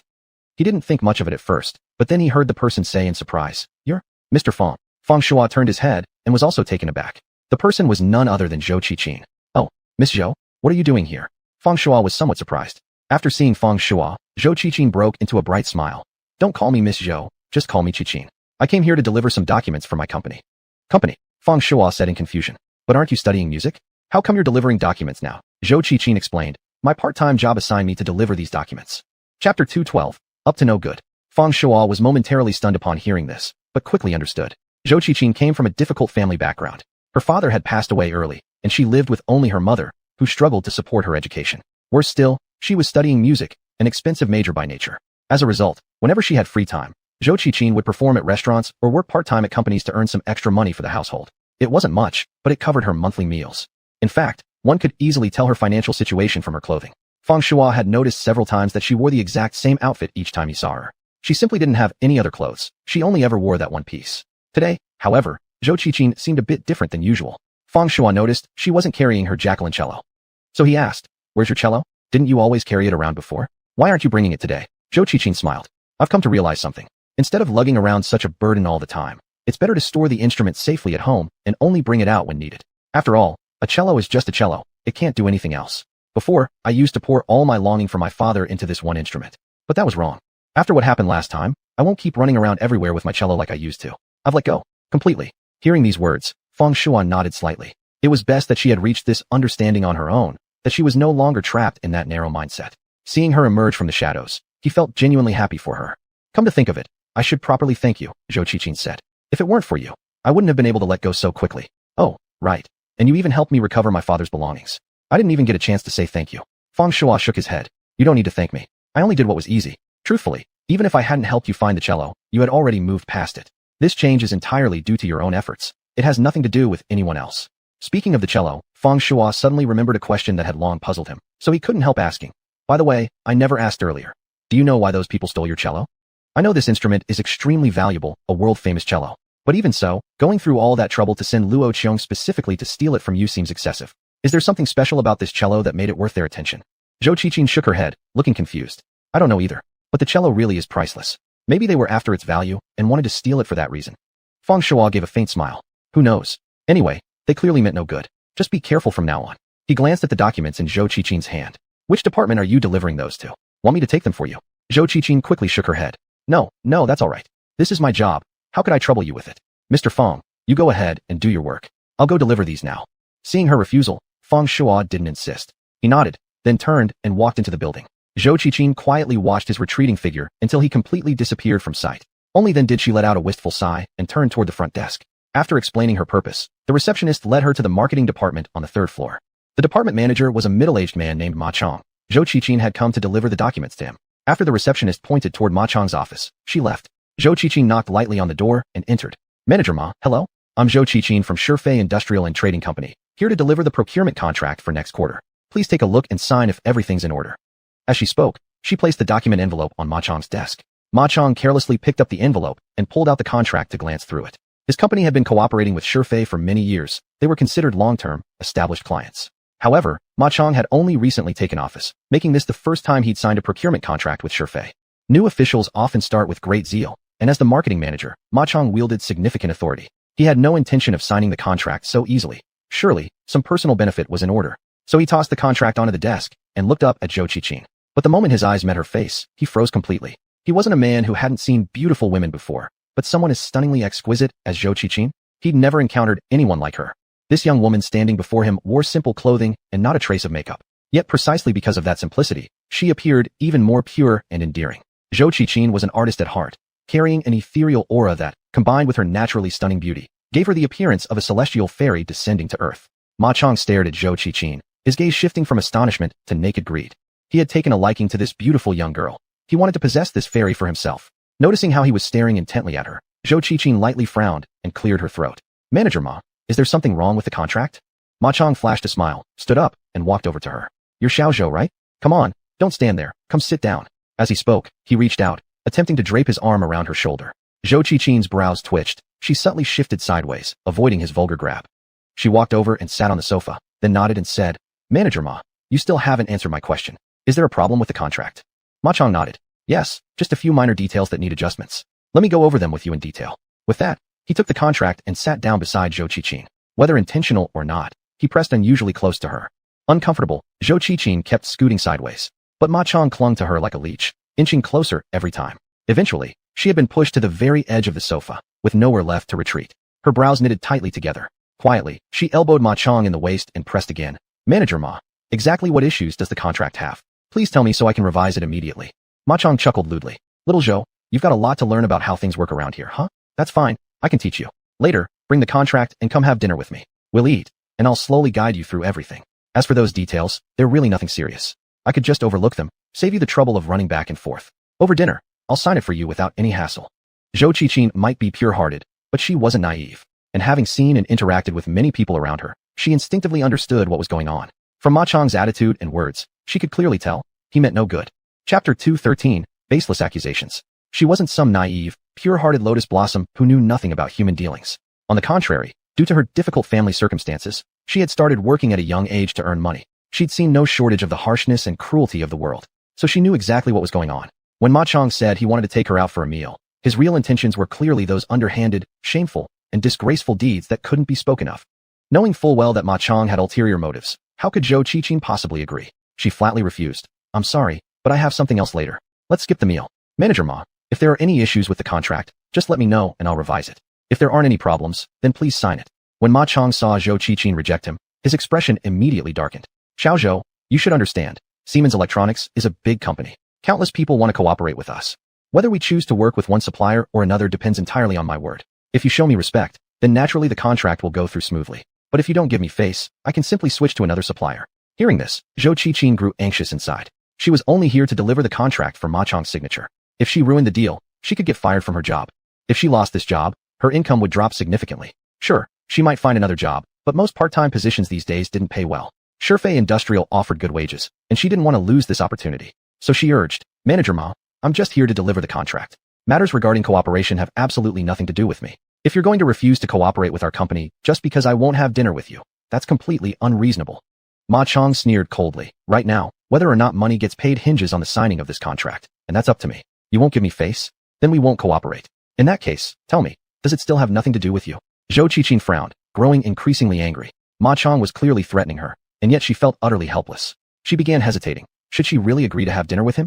Maybe she could pretend to accept, get him to sign the contract first, then slip away later? But after thinking it over and over again, she still couldn't bring herself to compromise. Yes, she needed this job, but selling herself out? That she couldn't do. She was an artist at heart, possessing an innate sense of pride deep within. She would never yield, even slightly under threat or pressure from others. So she stood up and declared, Manager Ma, I'll say it again. If there's anything wrong with the contract, please point it out. I'll correct it and bring it back. If there's nothing wrong, then please sign it. But if you use the contract as leverage to force me into doing something I don't want to do, then I'll go straight to your general manager or even your chairman and ask them to administer justice. Ma Chong hadn't expected Zhou Qiqin to be so firm. He became furious and humiliated. What angered him most was that this little girl actually dared to invoke the chairman's name. After all his years dominating the corporate world, this was the first time he'd ever been threatened by a mere young woman, and he simply couldn't tolerate it. He slammed the table and stood up, shouting, Zhou, I invited you nicely, but you refused to show gratitude. Fine then, get out of here right now. Take your contract back. I won't cooperate with Shurfei Industrial anymore. Zhou Qiqin stubbornly replied, You're merely the manager of the marketing department. Whether we cooperate or not isn't your decision. I demand to see your general manager. I demand to see your chairman. Only if they say no will I have nothing more to say. Ma Chong glared at her, roaring in anger. Do you think you can just demand to see the chairman? Get out of here right now, or I'll call security. Zhou Qiqin refused to back down. What right do you have to kick me out? A sinister look flashed across Ma Chong's face as he coldly sneered. You've stolen confidential information from our company. Having security throw you out is being lenient. If you keep yammering on, I'll hand you over to the police immediately. Zhou Qiqin could hardly believe her ears. After failing to coerce her, Ma Chong was now making wild, baseless accusations. She shouted in protest. When did I ever steal your company's documents? This is slander. Ma Chong had no patience left for arguing. He picked up the phone on his desk and dialed security. Security department? This is Ma Chong, marketing manager. Send someone to my office immediately. We have someone stealing company secrets. Less than 5 minutes after hanging up, two tall, burly guards arrived at Ma Chong's office. Without hesitation, they grabbed Zhou Qiqin by the arms and began dragging her out. Zhou Qiqin resisted and struggled, but powerless as she was, she couldn't match the strength of two strong men. Thus, forcibly pulled along, she was dragged out of Ma Chong's office. Just as the security guards were about to throw her out onto the street, by sheer coincidence, Li Jiuguang and Feng Shuo happened to walk out together, chatting and laughing. Li Jiuguang was absolutely delighted. He had obtained exactly what he needed most. How could his mood not be great? The mere thought of his company taking the technological lead over everyone else filled him with excitement. And it was all thanks to Feng Shuo. If not for him securing that batch of circuit boards and selling them to Li Jiuguang, his so-called technological research would have remained nothing but empty words. After completing the transaction and receiving the final payment, Feng Shuo was personally escorted by Li Jiuguang to the lobby. Feng Shuo just so happened to have more circuit boards available for sale, so he took this opportunity to discuss the matter.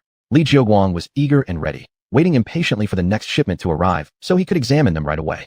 When Li Jiuguang and Feng Shuo reached the lobby, they saw the security guards dragging Zhou Qiqin out. Seeing this, Feng Shuo immediately frowned and shouted, Stop right there. The guards froze, turning to look at Feng Shuo. When they recognized the chairman, they both stiffened in shock and instinctively released their grip.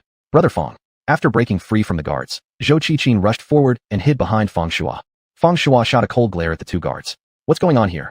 The guards exchanged glances, stammering without responding. At that moment, Li Jiuguang also approached. Seeing Feng Shuo stop the guards and noticing Zhou Qiqin now hiding behind him, it was clear these two people knew each other. To Li Jiuguang, Feng Shuo was now an extremely important figure. The circuit boards in Feng Shuo's hands were precisely what Li Jiuguang needed most, so every word and action, every emotion Feng Shuo displayed, deeply affected Li Jiuguang. He turned toward the two guards and barked sternly. Mr. Feng is asking you a question. Didn't you hear? What's going on? When the chairman demanded answers, the guards dared not remain silent. One quickly replied, Manager Ma ordered us to remove this young lady. He said she stole company secrets. No sooner had they spoken than Zhou Qiqin cried out defiantly. That's not true. That Ma man is slandering me. He wanted to invite me to dinner, and when I refused, he framed me. Chapter 214, Dismissal. Upon hearing this, Feng Shuo immediately turned to Li Jiuguang and said, Mr. Li, I know this young lady. She's a student at the music academy. I can assure you she would never steal your company's secrets. Feng Shuo was now an extremely important person to Li Jiuguang, so his words carried weight. Li had no reason to doubt him. Besides, she was just a student. Accusing her of stealing corporate secrets seemed far-fetched. After a moment of thought, Li Jiuguang turned to the security guards and ordered, You two, go bring Ma Chong here. I want to confront him face to face. The guards didn't dare disobey and quickly rushed off. A few minutes later, Ma Chong came scurrying over, wearing a sycophantic smile. Mr. Li, you called for me? Li Jiuguang pointed at Zhou Qiqing. Manager Ma, you claimed this young lady stole company secrets? Ma Chong froze momentarily, then glanced at Zhou Qiqing before nodding. Yes, that's correct. Did you catch her in the act, or did someone report her? Li Jiuguang pressed. Ma Chong hastily replied. I caught her red-handed. Otherwise, I wouldn't have called security to escort her out. Frowning, Li Jiuguang continued. If you truly caught her in the act, then explain it clearly. Where exactly did you catch her stealing company secrets? And did she have any accomplices? Was there someone inside helping her? Ma Chong opened his mouth, but found himself utterly speechless. How could he answer? The so-called theft of secrets was nothing more than a fabricated excuse. Seeing Ma Chong stammering without a coherent response, Li Jiuguang instantly understood the truth. Feng Shuo knew it too. With a stern expression, he addressed Li Jiuguang. Mr. Li, you owe me an explanation for this incident. Hearing Feng Shuo's demand, Li Jiuguang quickly nodded. Mr. Feng, don't worry, I'll handle this strictly by the book. If it turns out our side is at fault, I won't show any leniency. Turning to Zhou Qiqing, he said, Miss, please tell us what exactly happened just now. Zhou Qiqing took a breath and began. I'm an intern at Shifei Industrial Company, Limited. Today, I was sent by my company to deliver a contract. Our companies have been cooperating for a long time. The procurement contract had already been agreed upon earlier. We were simply here to sign it officially. But Manager Ma insisted there was something wrong with the contract and refused to sign. He also touched me inappropriately. Later, he made a demand. He wanted me to have dinner with him. He said he'd sign only if I agreed to his condition. When I firmly refused, he ordered security to throw me out and accused me of stealing company secrets. The more Li Jiuguang listened, the darker his expression became. His cold gaze locked onto Ma Chong like a predator sighting prey. He was a man of technical expertise, and people like him tended to have a strong sense of right and wrong. He had zero tolerance for corruption. What Ma Chong had done was clearly abusing his power for personal gain, and Li Jiuguang absolutely refused to let such a disgrace remain on his team. With a frigid tone, Li Jiuguang asked, Ma Chong, is what she said true? Ma Chong's face went pale as he desperately denied it. And no, she's lying through her teeth. Mr. Li, you must believe me. It was her who tried to seduce me, and when I rejected her advances, she sought revenge by slandering me. At this, Feng Shuo couldn't help but sneer. Just a moment ago, you claimed she stole company secrets. Now you're saying she tried to seduce you? You can't even keep your lies straight. I honestly don't understand how you managed to become a manager. Li Jiuguang didn't waste another word. He pulled out his phone, dialed a number, and spoke in a firm, commanding voice. HR department? Process Ma Chong's resignation immediately. He's being terminated due to severe violation of professional ethics. No severance pay required. Additionally, issue an industry-wide notification exposing his misconduct publicly. Upon hearing these words, Ma Chong collapsed inwardly. Siemens Electronics was the largest electronics company in Jiangzhou, offering excellent benefits and relatively light workloads. Ma Chong had just been promoted to marketing manager, enjoying a salary and benefits package far exceeding those of similar positions elsewhere. He'd been feeling quite proud, so much so that he'd grown reckless. Being fired for ethical violations and publicly blacklisted across the industry meant his career prospects in this field were finished. The only way he could find work again was by switching industries entirely. Yet even if he changed fields, the record of his dismissal would remain in his employment file. Unless he resorted to joining some unregulated small-time company, places without proper HR departments and looser hiring standards, there would be no real opportunity. But such companies offered no future. Even if he worked there until retirement, he'd never reach anything close to the position and status he'd held at Siemens. Ma Chong paid a heavy price for his own twisted desires. Li Jiuguang ordered the two security guards to watch Ma Chong pack his belongings and leave the company. Then, without sparing another glance at Ma Chong, he turned to Feng Shuo with a deeply apologetic expression. Mr. Feng, I sincerely apologize for having such a disgraceful employee in my company.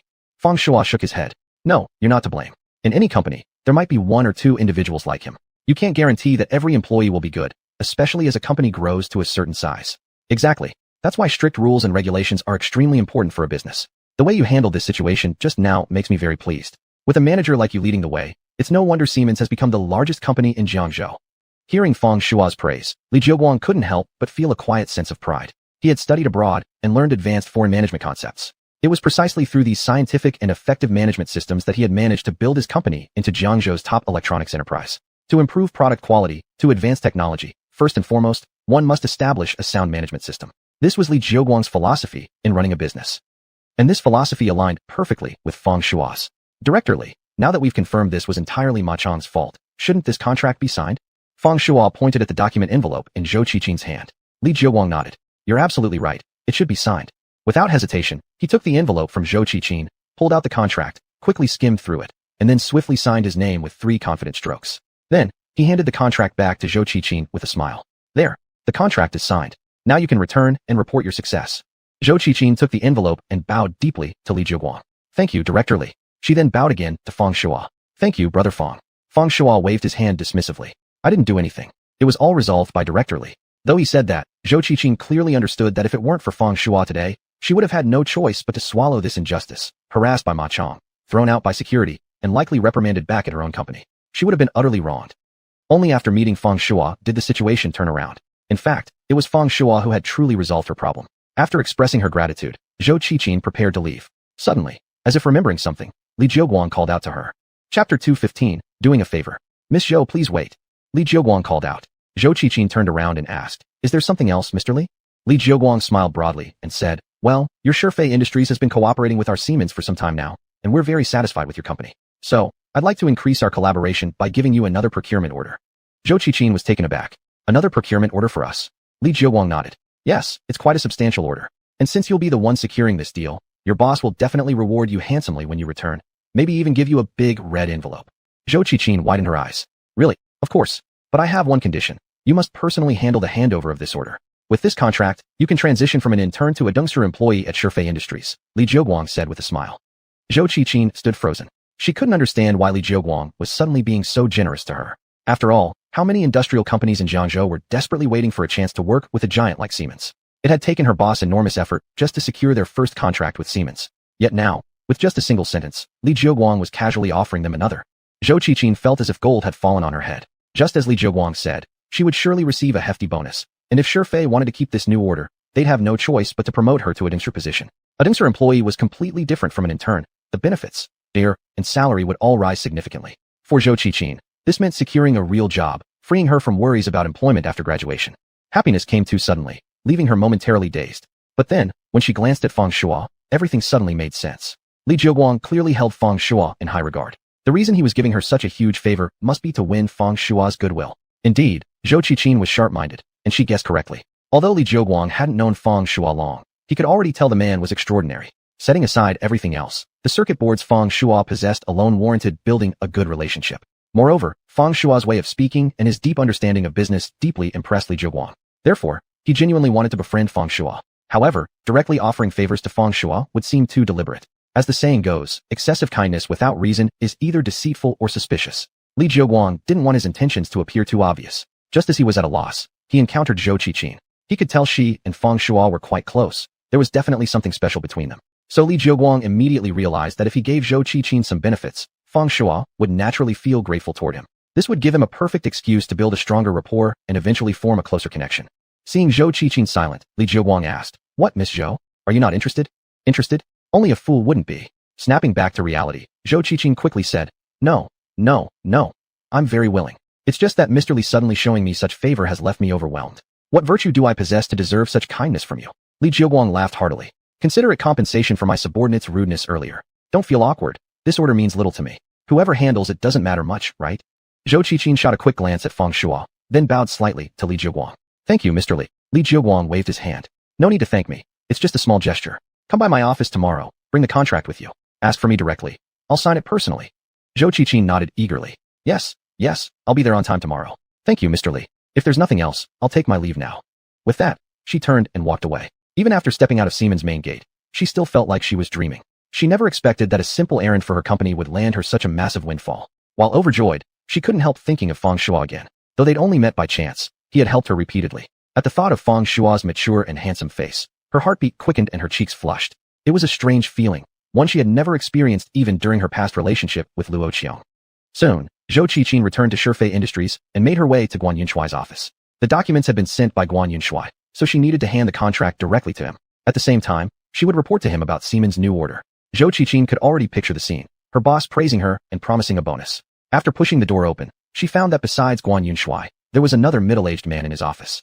The man looked rather stern, with deep lines on his face, a crew-cut hairstyle, and slightly graying temples. Zhou Qiqin hadn't been at the company long and had never seen this man before, so she didn't recognize him. However, some of the more senior employees in the company knew well that this man was none other than Guan Dinghua, the founder of Shifei Industries, and Guan Yunshuai's own father. Seeing Zhou Qiqin enter, Guan Yunshuai waved at her. Xiao Zhou, you're back? Come here, just put the documents on the desk. Zhou Qiqin walked over as instructed, placed the contract on his desk, and said, Director Guan, I need to report something. Siemens Electronics has decided to give us another order, and they want me to handle the coordination. They also asked me to bring the contract over tomorrow morning. Guan Yunshuai was stunned for a moment, then broke into an expression of wild excitement. Really? Siemens is really giving us another order? Haha, excellent work. Xiao Zhou, you've done the company a huge favor. I'm definitely rewarding you. He thought for a moment, about to speak, when Guan Dingwa coughed dryly and waved at Zhou Qiqin. You go out first. I need to say a few words with your boss. We'll talk about the reward later. Guan Yunshui didn't know what his father wanted to say, but since his dad had spoken, he naturally had to comply. So he turned to Zhou Qiqin. You leave first. I'll find you again later. Zhou Qiqin nodded and turned to leave the office. Once she was gone, Guan Yunshui asked, Dad, what do you want to say? Guan Dingwa said coldly.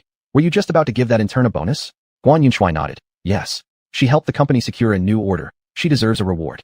Guan Dingwa snorted contemptuously. Can you think for once? Who is she? Just an intern. Do you actually plan to let her handle the coordination for a Siemens order? With such a major order, shouldn't you be handling it personally? Chapter 216, Burning Bridges. Guan Yunshui wore a thoughtful expression. After a moment, he asked, Dad, are you saying? I don't know what kind of luck that intern has, but somehow she managed to get Sims to hand over the order contract to her. But remember, she's just an intern. To us, she's nothing more than free labor. Guan Dingwa sneered coldly. If you actually let her handle the client interface, not only would you have to offer her a permanent position, but also pay her a bonus. Don't you understand the difference in treatment between full-time employees and interns? Besides, why do you think the client dared to give us the order in the first place? It's entirely because of our Shurfei Industries reputation. How could someone as junior as an intern possibly be trusted with such a major order? What I'm saying is, don't give her anything. Interns are supposed to be free labor. Let her take it or leave it. You handle the order yourself. That way, we save on benefits for a full-time employee and keep that bonus money in our pockets. Hearing this, Guan Yunshui couldn't help but laugh. He gave a thumbs up. Age truly brings wisdom. Dad, you're amazing. Thinking of things I'd never consider. Guan Dingwa replied coolly. You've still got a long way to go. Learn while you can. At that moment, the marketing department called to report that Sims had indeed sent over the purchase request, specifying that Zhou Qiqin from Shurfei Industries should bring the contract for signing the next day. Guan Dingwa nodded. You dress formally tomorrow and go sign the contract with Sims yourself. As for that intern, find some excuse and fire her. Guan Yunshui was taken aback. Fire her? Is that really necessary? Annoyed, Guan Dingwa snapped. Fool. If you don't offer her permanent status or a bonus, she'll surely harbor resentment. What if she starts bad-mouthing the company in front of other employees? That would harm internal unity. And if we fire her now, when Sims asks about her later, you'll have a ready excuse. It kills two birds with one stone, do you understand? Guan Yunshui looked at his father with admiration, raising his thumb once more. Dad, you're incredible. You've thought of everything. So Guan Yunshui followed his father's advice. He had the marketing department prepare the contract and send it to his office. Then he called HR and casually made up an excuse to terminate Zhou Qiqin. Poor Zhou Qiqin, who had been full of hope about securing a permanent role and earning her bonus, received the dismissal notice out of nowhere. And just like that, she was fired. When the news reached her, she froze, completely stunned. She couldn't make sense of it. Why had this happened? She had clearly succeeded in landing a major deal. Just earlier, Guan Yunshui had even promised to reward her. Yet after waiting and waiting, all she got was a termination letter. The more she thought about it, the more suffocated by injustice she felt. Unable to hold back, she quietly began to sob. Lin Fong, who shared an office with Zhou Qiqin, noticed her crying and came over, unable to stay silent. Xiaozhou, what's wrong? Zhou Qiqin looked up at Lin Fong and poured out the entire story. Though she hadn't been there long, she got along well with Lin Fong. This future madam of the company treated her kindly and never acted superior. After hearing Zhou Qiqin's account, Lin Fong frowned. Xiaozhou, just wait here. I'll go check what's going on. Without hesitation, Lin Fong went straight to Guan Yunshui's office. By then, Guan Dingwa had already left. He only visited the company periodically to inspect operations, but didn't involve himself in daily management. At most, he offered Guan Yunshui suggestions or guidance. Seeing Lin Fong enter, Guan Yunshui chuckled. What brings you here? She confronted him bluntly. Why did you fire Xiaozhou? She was doing great, hadn't made any mistakes, and just brought a huge success to the company. Isn't this treatment a bit too heartless? Guan Yunshui laughed dismissively. Is that all? No wonder you're upset. But this is about corporate management. You probably wouldn't understand. Running a company involves many factors, including cost control. Sure, Zhou Qiqin didn't make any mistakes, but that doesn't mean she can't be let go. Simply put, I didn't want her involved in the Sims order, that's all. Lin Fong frowned deeper. But she was the one who secured the order. Now you won't let her handle it, and you fired her instead? Isn't that going too far? I know you care about costs, but shouldn't a company also value its culture and ethics? What you're doing is like burning the bridge after crossing the river. How can you expect your employees to remain loyal and work hard for the company after this? Guan Yunshui didn't want to continue the conversation. He waved his hand. You wouldn't understand these things, and I don't expect you to. Enough said. It's decided, and we're done talking about it. Lin Fong was angry. She felt Guan Yunshui cared only about profit, so much so that he had nearly lost his humanity. In a company like this, who could ever be expected to work their hardest? Zhou Qiqin's fate of being fired was inevitable. She packed her belongings, held a box in her arms, and left the company. She wandered aimlessly through the streets, her heart filled with endless grievance. She couldn't understand why she had been treated so unfairly. As she walked, she grew tired and sat down on the curb, staring blankly at the passing vehicles. An indescribable sadness welled up inside her. Once again, she couldn't hold back her tears. Hurt, anger, and frustration intertwined, overwhelming her emotions and triggering another bout of crying. She hugged her knees tightly, weeping for a long time before finally calming down. In the past, perhaps she would have just endured it. But this time, she couldn't bear it anymore. Feeling deeply wronged, Zhou Qiqin naturally thought of Feng Shuo. When a person is most vulnerable and hurt, they instinctively think of the one who matters most to them. Zhou Qiqin thought of Feng Shuo because he had helped her several times before. And every time she was with Feng Shuo, she always felt safe and emotionally grounded. So Zhou Qiqin took out her phone and dialed Feng Shuo's number. As soon as the call connected and she heard Feng Shuo's voice, the wave of which surged back. Without even speaking, she burst into loud sobs. Hearing her cry, Feng Shuo quickly asked, "What happened? Why are you crying?" Zhou Qiqin poured out the entire story. After listening quietly, Feng Shuo said coldly, "Don't cry. I understand what happened now. As it happens, Director Li is right beside me. I'll tell him about it. Don't worry too much. Go home and rest. Once there's any update, I'll let you know." After hearing Feng Shuo say that, Zhou Qiqin felt a great sense of relief, and her previous pain began to fade. Feng Shuo hung up and relayed Zhou Qiqin's story to Li Jiuguang standing next to him. Li Jiuguang was in the warehouse, inspecting the circuit boards that Feng Shuo had disassembled. He was very satisfied with this batch and wanted to purchase all of them. After hearing Feng Shuo's account, however, he also became angry. The boss of Shifei Industries was truly despicable. How could he do something so disgraceful as burning the bridge after crossing the river? Chapter 217, Kicked Aside. Li Jiuguang was an engineering-minded man, and he despised injustice more than anything. On the surface, he remained calm and nodded. "Don't worry, Mr. Feng. I know exactly how to handle this." The next day, Guan Yunshui arrived at Siemens Corporation with the prepared contract, full of excitement. He walked into the marketing department, but before he could even speak, Meng Wei, the newly appointed marketing manager, asked, "Where's Miss Zhou?" "She's not here." Guan Yunshui was momentarily taken aback, then quickly smiled. "She has other matters to attend to, so she couldn't come." Meng Wei's expression darkened slightly. "She's not coming? Then it looks like we won't be signing the contract today." Guan Yunshui panicked immediately and said urgently, "Manager Meng, Zhou Qiqin is just an intern at our company. Her presence really doesn't matter.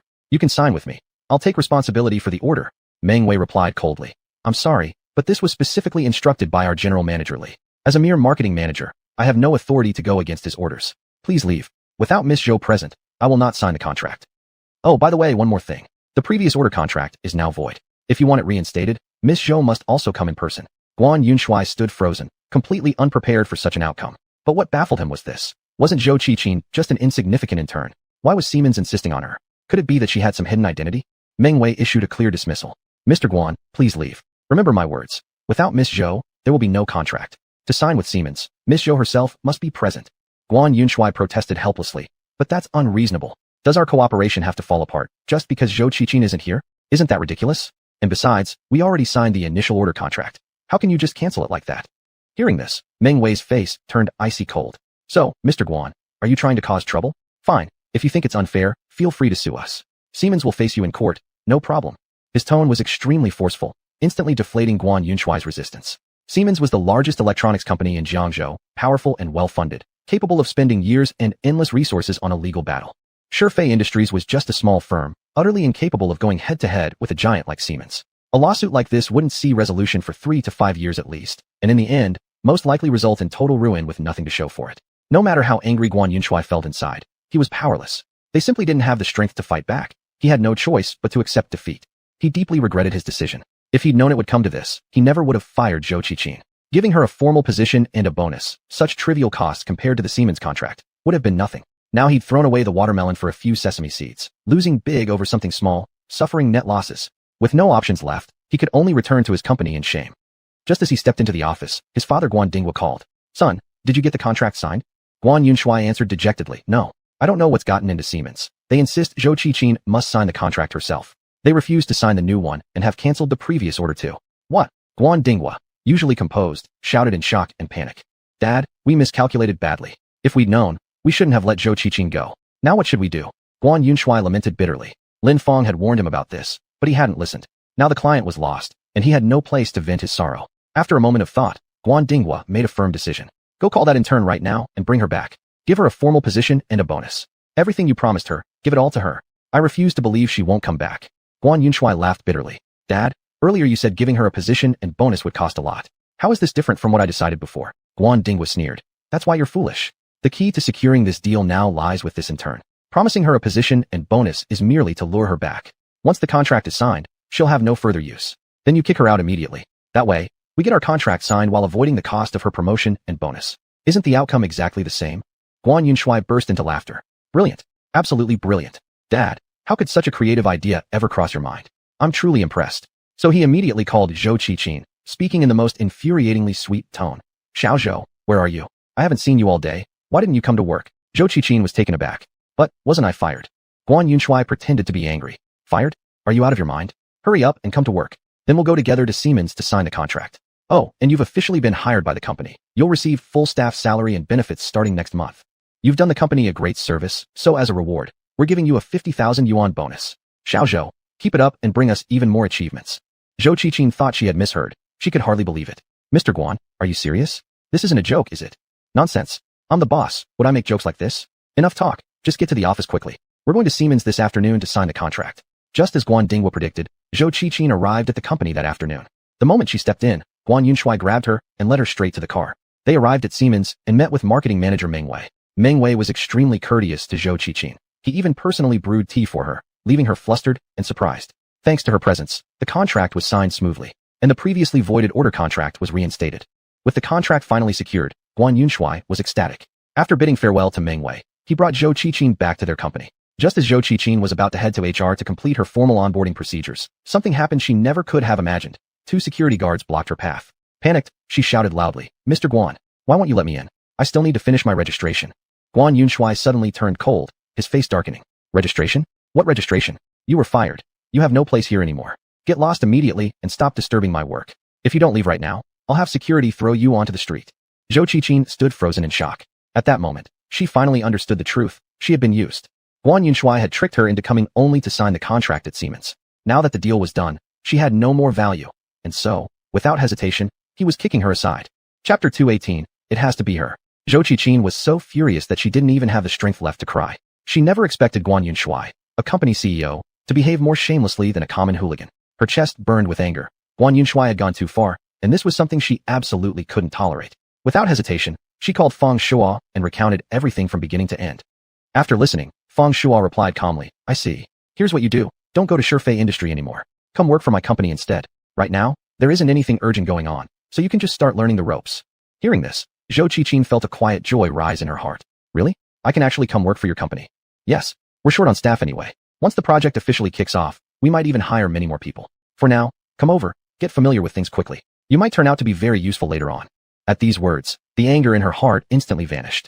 In a way, it was like the old saying, misfortune may turn out to be a blessing. If she hadn't been fired by Shifei Industry, she wouldn't have had the chance to join Fang Shuo's company. Now, your first task from me is to change your phone number. Go to China Mobile and get a new one. Cancel your old number completely. Once you've done that, send me the new number via text, then go home and rest for a few days.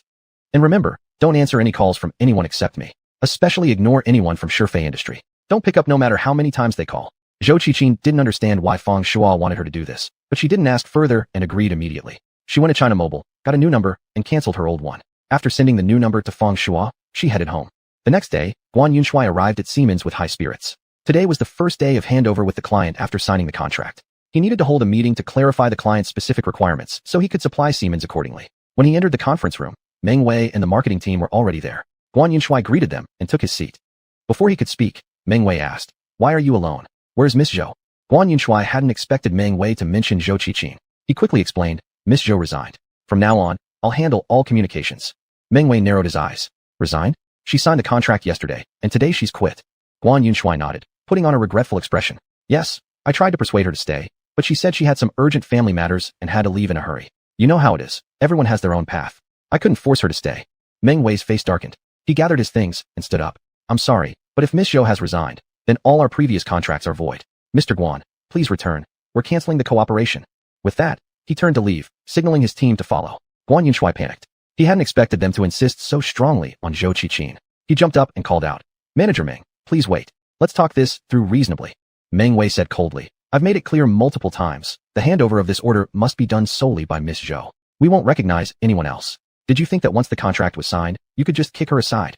Do you take us for fools? Did you really think we wouldn't anticipate you betraying her after using her? Why do you think I insisted Miss Zhou be the contact person? Are you truly oblivious? None of us are newcomers in the workplace. We all understand hidden motives. So our stance is clear.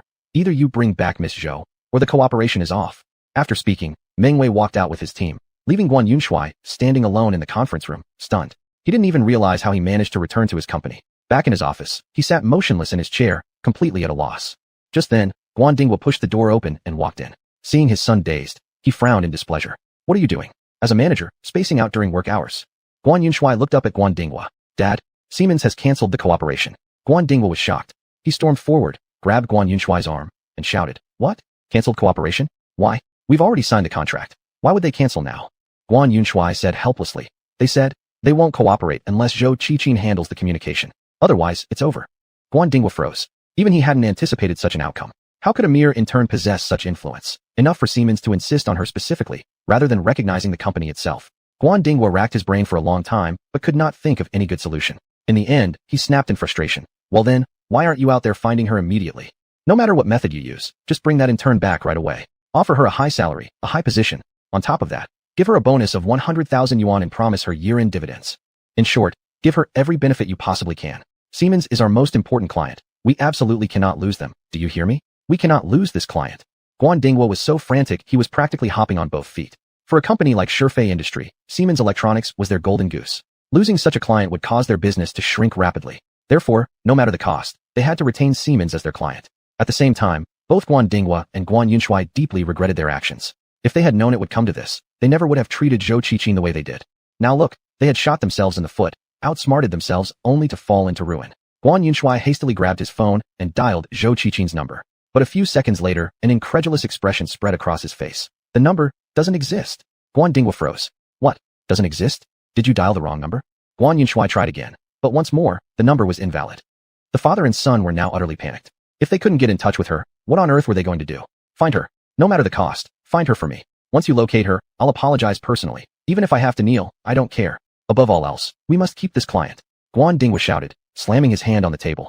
Guan Yunshui didn't dare hesitate. He immediately sent company staff out to search for Zhou Qiqin. However, since she was only an intern, there was very little information about her left at the company. Besides her school and phone number, nothing else. Zhou Qiqin hadn't been at the company long, and no one knew where she lived. Thus, the entire staff ran around aimlessly all day, searching until midnight, yet they didn't even catch a glimpse of her. Guan Dinghua spent the whole night awake, so anxious that blisters formed on his lips. Now he was extremely irritable, everything annoyed him. Chapter 219, I don't believe you. Guan Yunshui stood by cautiously, not daring to utter a single unnecessary word. Although he was now the de facto person in charge of the company, his father remained its largest shareholder. One misstep, and he could be removed from power at any moment. As everyone anxiously waited, Guan Yunshui's phone rang. He wanted to answer it, but didn't dare do so in front of Guan Dinghua. He quickly stepped toward the door, intending to take the call outside. But after only a couple of steps, Guan Dinghua suddenly bellowed. What are you sneaking around for? If you're going to answer, then answer. What could possibly be so secret that it can't be said in front of me? Guan Yunshui had no choice but to press the accept button and answer the call right there in front of his father. It was one of his most trusted subordinates calling. The staff had spent the entire night searching for Zhou Qiqin and were completely exhausted. They requested permission from Guan Yunshui to go home and rest. Guan Yunshui didn't dare make the decision himself and turned to ask Guan Dinghua. Guan Dinghua exploded like a firecracker. Are you coming to me even for something like this? What am I paying you for? Can't even handle a small matter on your own. No wonder you'll never amount to anything. Seeing his father's rage, Guan Yunshui immediately lowered his head and fell silent. But his father, seeing his timid demeanor, grew even angrier. He pointed directly at Guan Yunshui and launched into a furious tirade, dragging in insults against their ancestors back 18 generations. Yet Guan Dinghua forgot in his fury that Guan Yunshui's ancestors were none other than his own. By now he was too angry to care. He was desperate, nearly ready to run out himself to search. Losing Siemens as a client would be a devastating blow to the company. Guan Yunshui also felt wrong deep down. From start to finish, every bad decision had come from Guan Dinghua alone. Yet now that problems had arisen, all the blame was being dumped onto others. Still, though he thought this, Guan Yunshui didn't dare voice it. After all, this was his father, and the company's biggest shareholder. If he angered him further, the one who'd suffer would still be himself. They waited like this until 8:30 a.m., by which time Guan Yunshui was utterly drained, nearly falling asleep on his feet. Just then, Lin Fong called him. He quickly answered, whispering, Don't call me now, my dad is furious. But Lin Fong said, I saw Zhou Qiqin. What? Guan Yunshui shot upright. Where? I saw her enter an office building downtown. Not sure what she's doing there, Lin Fong replied. Hurry, give me the address. I'm coming right away. Stay by the entrance. If she leaves, make sure you stop her. Guan Yunshui said as he rushed out the door. After briefly informing Guan Dinghua, he jumped into his car and sped toward the location Lin Fong had given. When he arrived in front of the office building, Guan Yunshui froze in shock. This very building was the same one where he'd been swindled before. He'd thought he'd struck a golden deal, only to be ruthlessly tricked and forced to pay compensation and terminate the lease, losing a significant amount of money. Looking at this building again, Guan Yunshui couldn't help but think of Fong Shua, because he knew Fong worked here. Could it be that Zhou Qiqin had gone to Fong Shua's company? Surely not such a coincidence. When Lin Fong spotted Guan Yunshui, she hurried over. I asked the security guards here, Zhou Qiqin must be working here. She had an employee ID card. Guan Yunshui asked urgently. Do you know exactly which company she works for? Lin Fong shook her head. How would I know? The guards wouldn't tell me. Guan Yunshui glanced at the guard standing by the entrance, then pulled Lin Fong forward to inquire. But the guard appeared highly professional and refused, no matter what, to disclose any specific information. With no other options, Guan Yunshui and Lin Fong could only wait by the entrance like hunters waiting for prey.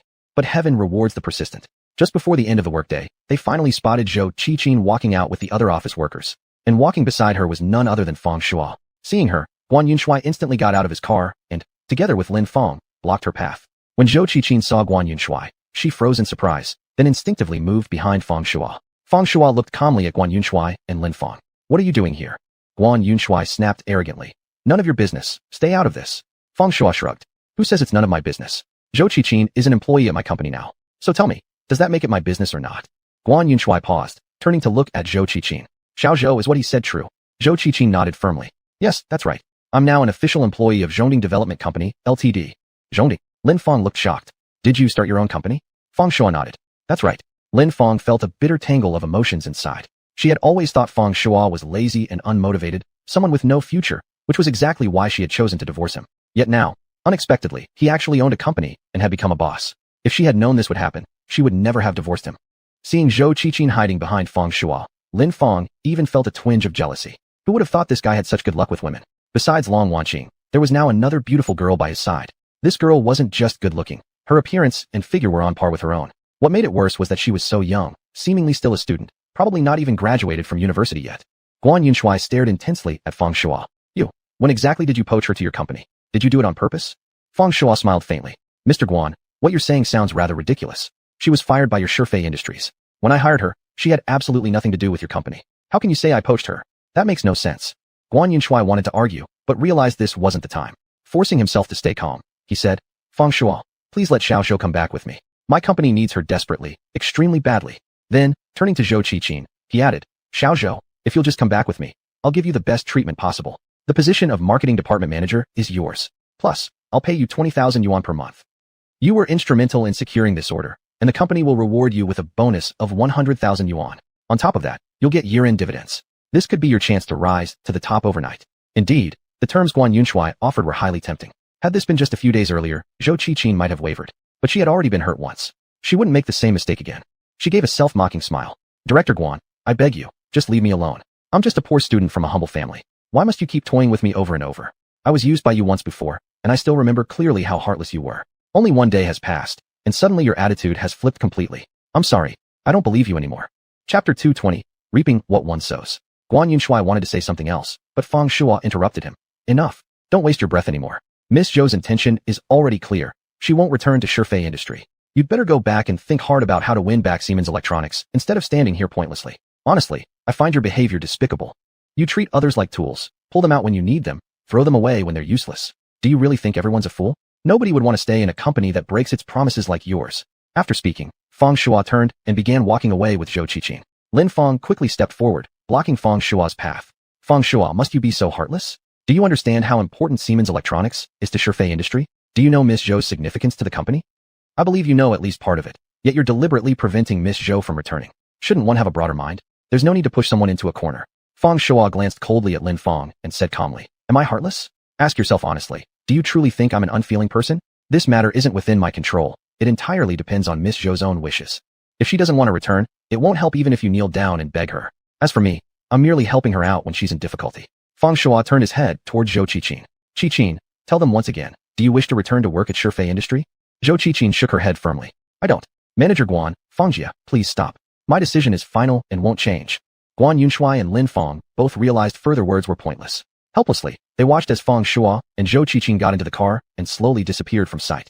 Guan Yunshui sank down onto his haunches, his face filled with despair. He had finally paid a heavy price for his short-sightedness and cruelty. Having repeatedly wounded Zhou Qiqin's heart, he knew now it was impossible for her to reconsider.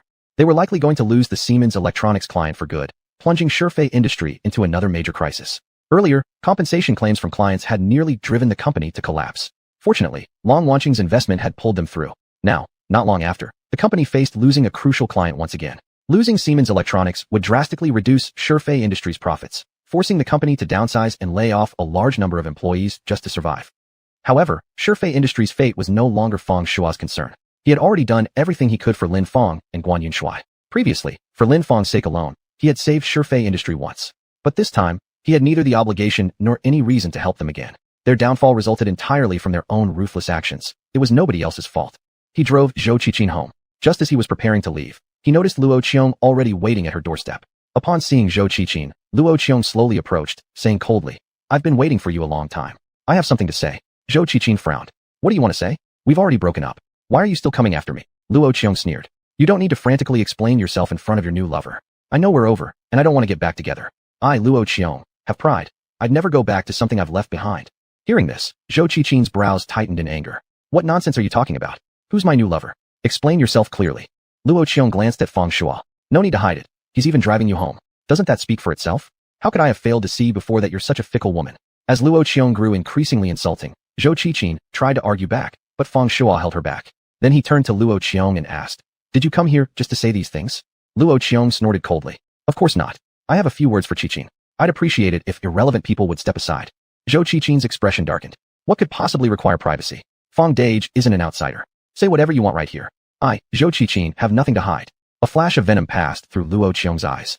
With hatred, he glared at Fang Shuo, then said icily, "Fine. Since that's how you want it, then I'll speak. We've been together since sophomore year, exactly 2 years today. During these 2 years, I've given you a lot. Now that we've broken up, I want you to return everything I've ever given you. Also, I've made a list here. It includes all the expenses from our dates. Of course, I'm not some petty person who demands you pay everything back. I just want you to cover half.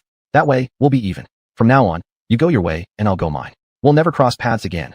Hearing this, Zhou Qiqin trembled with rage. She had been with Luo Qiong for 2 years, but in that entire time, they'd only gone out to see a few movies and had a handful of meals together. The so-called gifts he gave her were merely cheap trinkets bought from little shops, worth next to nothing.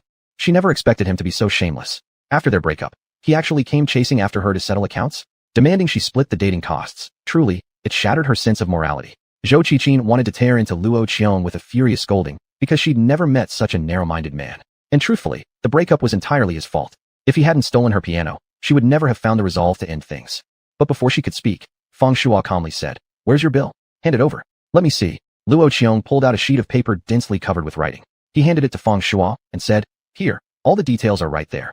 Fang Shuo quickly scanned it. Every item recorded was utterly trivial. All of Luo Qiong's expenses combined didn't exceed 1,000 yuan. Even if Zhou Qiqin paid half, it would amount to no more than 500. A man so obsessed with 500 yuan wasn't much of a man at all. After reviewing it, Fang Shuo passed the list to Zhou Qiqin. She looked it over, and her face instantly changed. Her finger trembling, she pointed at one entry and stammered, "This. What does this mean? When did I ever go to a hotel room with you?" Luo Qiong wore a sinister smirk. "What? Trying to deny it in front of your new lover? Worried about ruining your pure image in his eyes? I want him to know exactly what kind of person you really are." Zhou Qiqin turned deathly pale. At last, she understood why Luo Qiong had come all this way, waving that list around, demanding repayment. Chapter 221, Another Plan. Luo Qiong did it on purpose. He had specifically prepared this bill and then handed it directly to her in front of Fang Shuo, just to irritate her, even provoke Fang Shuo into disliking her. This man was simply too sinister. Zhou Qiqin never expected a grown man would stoop so low and play such a shameless trick. Yet Fang Shuo remained completely unmoved. He said calmly, "It's only 500 yuan. It's not that big a deal. Did you really have to wait around all this time just for this? Are you truly that broke?" A muscle twitched on Luo Qiong's face. The reaction he'd imagined didn't come. He had expected that once Fang Shuo saw the bill, his expression would instantly darken, and he'd immediately demand an explanation from Zhou Qiqin. Luo Qiong knew men were most sensitive about things like this. Whether true or not, such incidents planted a seed of doubt. At first there might be no issues, but over time, that tiny seed could grow into a spark that ignited conflict. Although Luo Qiong had broken up with Zhou Qiqin, he couldn't bear seeing someone else happy with her. That's why he'd waited here deliberately, to cause trouble for Fang Shuo. But who could have guessed that Fang Shuo wouldn't budge at all, showing not even a flicker of emotion. Worse still, Fang mocked him instead. Luo Qiong couldn't help feeling deflated. Fang Shuo took out his wallet and pulled 1,000 yuan notes, then handed them over. "Here's 1,000. Forget splitting it 50-50. I'll cover the entire cost." Luo Qiong stared at the money extended toward him, unsure whether to take it or refuse. After a moment's silence, he finally blurted, "You aren't bothered at all that she checked into a hotel room with me?" Fang Shuo looked at him as if he were stupid. "Are you a primary school kid? Should I believe everything someone says? Would that make me too foolish? Even putting that aside, how reliable is your so-called bill? That's questionable enough. But anyway, it's only 1,000 yuan. It's nothing significant." Luo Qiong's expression grew darker. He hadn't expected Fang Shuo to see right through his scheme and remain utterly unaffected. He originally wanted to leave immediately, but somehow, almost involuntarily, he reached out, took the 1,000 yuan from Fang Shuo's hand, and quickly walked away. In Fang Shua's eyes, Luo Qiong's behavior was childish nonsense. Having lived 2 lifetimes, his mind was already as solid as stone. No external tricks could shake him. After Luo Qiong left, Zhou Qiqin hurried over to explain. Fang Gu, please don't believe him. We may have been boyfriend and girlfriend before, but nothing ever happened between us. Our relationship was very pure, maybe holding hands, maybe hugging, at most a kiss. We never checked into any hotel room. Seeing how anxious she looked, Fang Shua couldn't help but smile. You don't need to explain. I wouldn't believe a single word Luo Qiong said anyway. Besides, we're not lovers. We're not even in a relationship. Why should I care about that sort of thing? His words hit Zhou Qiqin like a bucket of cold water, leaving her stunned on the spot. Right? They weren't lovers. Why was she so desperate to justify herself? Still, despite knowing this logically, Zhou Qiqin couldn't help feeling a vague sense of disappointment deep inside. After saying goodbye to Zhou Qiqin, Fang Shua went home. The next day, when he arrived at the company, Hu Yuran and Qian Lai approached him and reported that all the property units they had on hand had now been sold out. The company's balance sheet now held a staggering 80 million yuan. 80 million. To Hu Yuran and Qian Lai, this figure was utterly unimaginable. Before meeting Fang Shua, they had merely run small-time businesses, making at most a few 100,000 yuan in annual profit. Yet in less than a year, not only did they own their own company, but they'd earned 80 million. It felt like living in a dream. Of course, while the numbers seemed astronomical, they both clearly understood that this capital was reserved by Fang Shua for building the agricultural base. Though 80 million sounded like a vast sum, it still wouldn't be enough once actually invested. Meanwhile, Fang Shua himself had also made substantial profits from selling circuit boards. The circuit boards from Jiangzhou chemical plant's equipment were nearly all dismantled, with over 90% already acquired by Li Zheguang. Now that the news had spread, many people came hoping to grab bargains, but what remained was minimal. Even if every last piece were taken, it wouldn't amount to much. All in all, Fang Shua's batch of circuit boards fetched 20 million yuan. But he couldn't keep it all for himself. It had to be split with Long Wanqing. Their profit-sharing ratio had already been agreed upon. Since Long Wanqing handled all labor, warehousing, and transportation for the dismantling operation, she took 60%, 12 million yuan. Fang Shua received the remaining 40%, 8 million yuan. Although he only received the smaller share, Fang Shua had a good mindset about it. He believed this amount was already more than enough. Even though Long Wanqing took a larger portion, once labor, storage, and transportation costs were deducted, what she actually ended up with wasn't that much. Fang Shua didn't plan to invest these 8 million yuan into the current project. He had other plans for it, so it couldn't be touched for now. Having experienced business life in both his past and present lives, he clearly understood one principle. Never put all your eggs in one basket, because the risk would be too great. If something went wrong, there'd be no chance left for recovery. Therefore, he intended to keep this 8 million reserved for investing in other ventures. As for exactly which projects to invest in, he'd already made up his mind long ago. As the saying goes, rise from where you fell. In his previous life, although he eventually amassed a fortune worth tens of billions, he still carried one lasting regret: the failure to acquire Mingrui under his own name. Mingrui Company ultimately collapsed due to significant deviations in its management strategy. Its market share was gradually consumed by competitors, the company kept shrinking, and finally ended up being absorbed by another corporation. After the merger, the name Mingrui completely disappeared into the annals of history, never to be seen again. At the time of the merger, Fang Shua lacked the capability to intervene and could only watch helplessly as such a promising company met its end. Fang Shua had once been Mingrui's ace salesman. If not for being framed, he wouldn't have left the company at all. Thus, he held deep feelings toward Mingrui. Of course, emotional attachment was only one factor. The most critical point was that Mingrui operated in the field of medical equipment, a domain Fang Shua knew inside out and was highly familiar with. Moreover, as the nation's economy developed and people became wealthier in the future, they would begin prioritizing health. The growth potential in the healthcare sector would undoubtedly be enormous. The agricultural-based project was only challenging during its initial phase.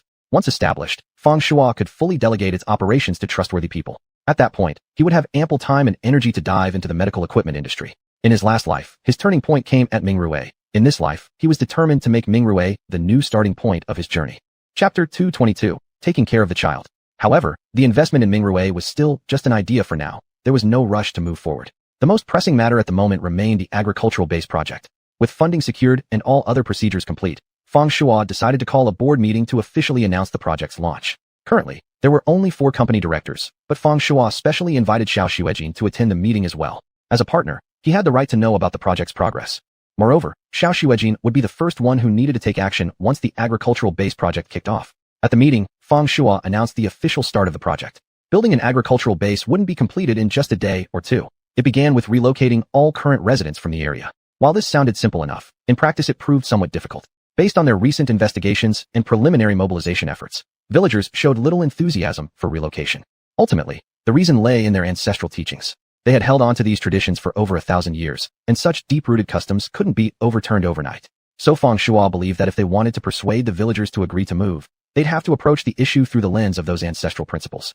After hearing Feng Shua's words, Long Wanqing raised a question. Ancestral teachings are something from 1,000 years ago. If it were truly possible, the villagers here would have left long ago. But why do so many still remain? I think there must be another reason. Feng Shua nodded in agreement. Yes, exactly. From my conversations with the villagers, I've sensed that they seem to be guarding some kind of secret. But the villagers are tight-lipped. They're unwilling to reveal anything. And besides, we're all outsiders. Their guard is high. I thought about staying in the village for a while. It would make it easier for me to investigate what secrets they might be hiding. But it won't work. They don't allow strangers to stay overnight. Everyone fell into contemplation. Indeed, this was a serious problem. Without resolving this issue, subsequent work simply couldn't proceed. After thinking for a long time, Long Wanqing murmured thoughtfully, if we directly ask to stay overnight, the villagers will definitely refuse. But if we find another excuse, one they can't possibly turn down, then we might get a chance to spend the night there. Feng Shua smiled wryly. Yeah, I know that much too. But tell me, what kind of excuse would be appropriate? Long Wanqing pondered for a moment. For example, we could pretend to be injured, unable to walk. Would they really throw us out then? Feng Shua paused. He carefully considered Long Wanqing's suggestion, then nodded slowly. Actually, that might work. Should we give it a try? Hu Yuran asked. Then who should go? Feng Shua volunteered immediately. Since it was my idea, I'll go.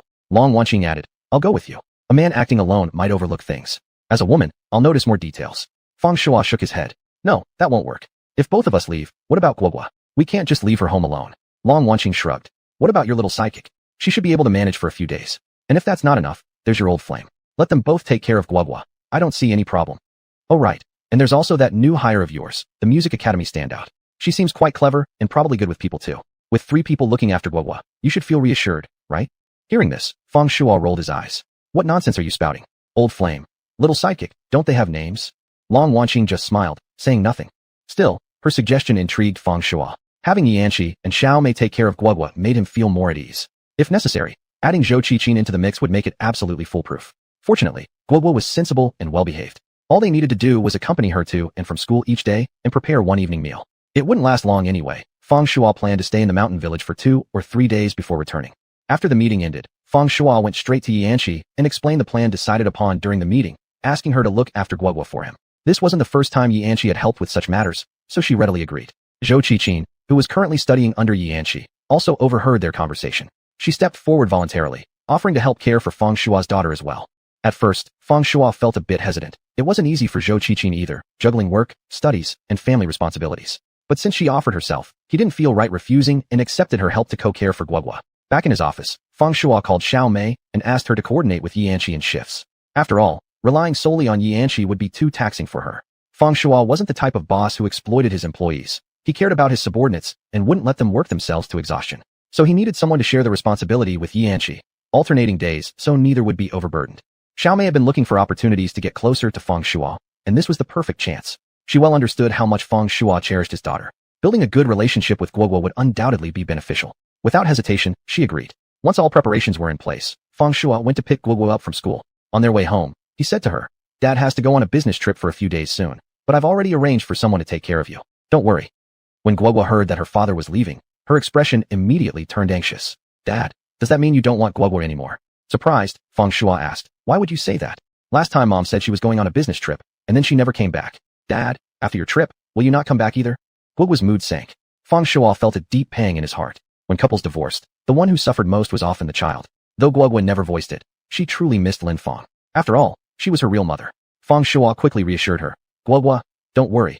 I'll never abandon you. My greatest wish is to give you a good life, and that's exactly what I'm striving for every day.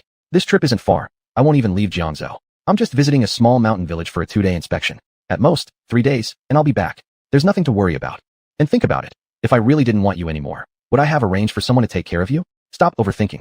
I'm not leaving you. With Feng Shua's reassurance, Guogua finally calmed down. Yet her reaction earlier left Feng Shua both heartbroken and thoughtful. In his previous life, years after divorcing Lin Feng, he had met his second wife. But in this lifetime, things had diverged slightly. That second wife no longer existed. She had been replaced by someone else entirely. Given that, would he still have a second marriage? As a man juggling a demanding career and raising a child alone, he truly struggled to manage everything. Perhaps he should consider marrying someone, not only to secure stability in his work life, but also to ensure Guogua would never lack care. Chapter 223, Rolling Down the Hill. This idea was quickly rejected by Feng Shua. Marriage just for the sake of having someone take care of a child would be deeply unfair to the other person. Marriage should always be based on equality. If it's only for taking care of his daughter, hiring a nanny would be far more appropriate. After all, one shouldn't be too selfish. After arranging everything, Feng Shuo and Long Wanqing set off for the mountain village the next day, arriving sometime past noon. Since most villagers shared the surname Liang, the village was called Liangjia Village. Upon their arrival, the village chief came out personally to greet them. As always, he appeared warm and friendly. Yet Feng Shuo knew it was nothing but an act. Deep down, the chief did not want outsiders investing in their village. They preferred to keep things as they were, passing their isolated life down from generation to generation. Feng Shuo and Long Wanqing had already agreed upon a plan. They would first request to climb up the mountain, then fake a foot injury that made walking impossible. That way, the chief would have no choice but to let them stay overnight. The road here was terrible. No cars could reach the village. If someone needed hospital treatment, they'd have to be carried there in a hand-pulled cart. Given the distance, it would take at least 2 or 3 hours to arrive. Moreover, there weren't even streetlights along the route from the village to the hospital. Traveling at night was out of the question. They had deliberately arrived after noon, banking on these exact conditions. With an injury, they couldn't leave. Going to the hospital would have to wait until daylight. Thus, the village chief would be forced to host them for one night. If they managed to stay the night, then when everyone was asleep, Feng Shuo and Long Wanqing could sneak out and investigate the village's secrets. Even if they found nothing that night, they could hide somewhere until the villagers left for work the next morning, then continue their investigation. As long as they were allowed to stay tonight, they'd have succeeded halfway. The village wasn't large to begin with. A day or two of thorough investigation should uncover some clues. The village chief led Feng Shuo and Long Wanqing back up the mountain. The three walked toward the mid-slope area. Since the chief had already covered most of the introduction during previous visits, little was said along the way.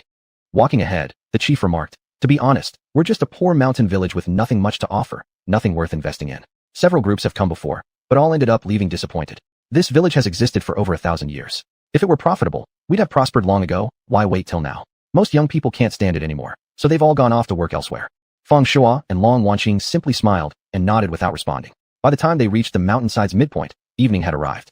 With the sun nearing the horizon, the chief suggested, "You too, it'll be dark soon. It takes a while to go back and forth. Maybe we should head down."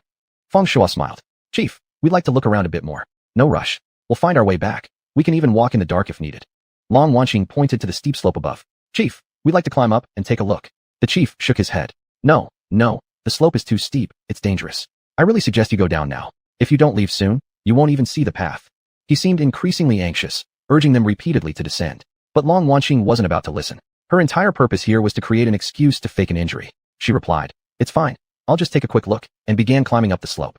Seeing this, Feng Shuo immediately called out, Hey, be careful," and followed her up. Before coming, they had planned it perfectly. Long Wanqing would pretend to slip and injure herself, while Feng Shuo would act concerned behind her, shielding any suspicion from the chief. When the chief saw both of them climbing the slope, he grew visibly nervous. Just as he was about to shout a warning, Long Wanqing suddenly slipped. Her footing gave way, and she lost balance, tumbling head over heels down the hillside. The chief turned pale with fright. He wanted to rush to help, but being elderly, he couldn't climb the steep incline. Feng Shuo, right behind Long Wanqing, initially thought she was acting, inwardly praising her convincing performance. But the next second, he realized something was terribly wrong. Long Wanqing's body kept rolling rapidly down the slope. It wasn't faked at all.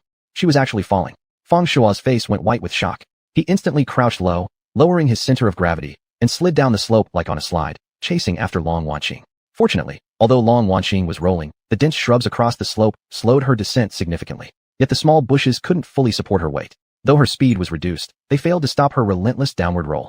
Feng Shuo slid down after her, his heart filled with anxiety. If anything happened to Long Wanqing, he wouldn't only be unable to face Long Tianhai, he would also carry guilt for the rest of his life. The two of them tumbled one after the other deep into the valley. After what felt like a full 20 minutes, Long Wanqing finally came to a stop after colliding with a tall tree. Seeing this, Feng Shuo desperately tried to stand up in order to move faster. But as his body was still rapidly sliding downhill, standing up shifted his center of gravity. The moment he rose, he pitched forward and fell again. Still, after several more rolls, he finally caught up to Long Wanqing. Ignoring the intense pain shooting through his body, Feng Shuo quickly scrambled to his feet and rushed to check on Long Wanqing. She lay there with her eyes tightly shut, clearly unconscious. Feng Shuo quickly examined her. Fortunately, she only had minor scrapes. Nothing seemed to have injured her bones or muscles.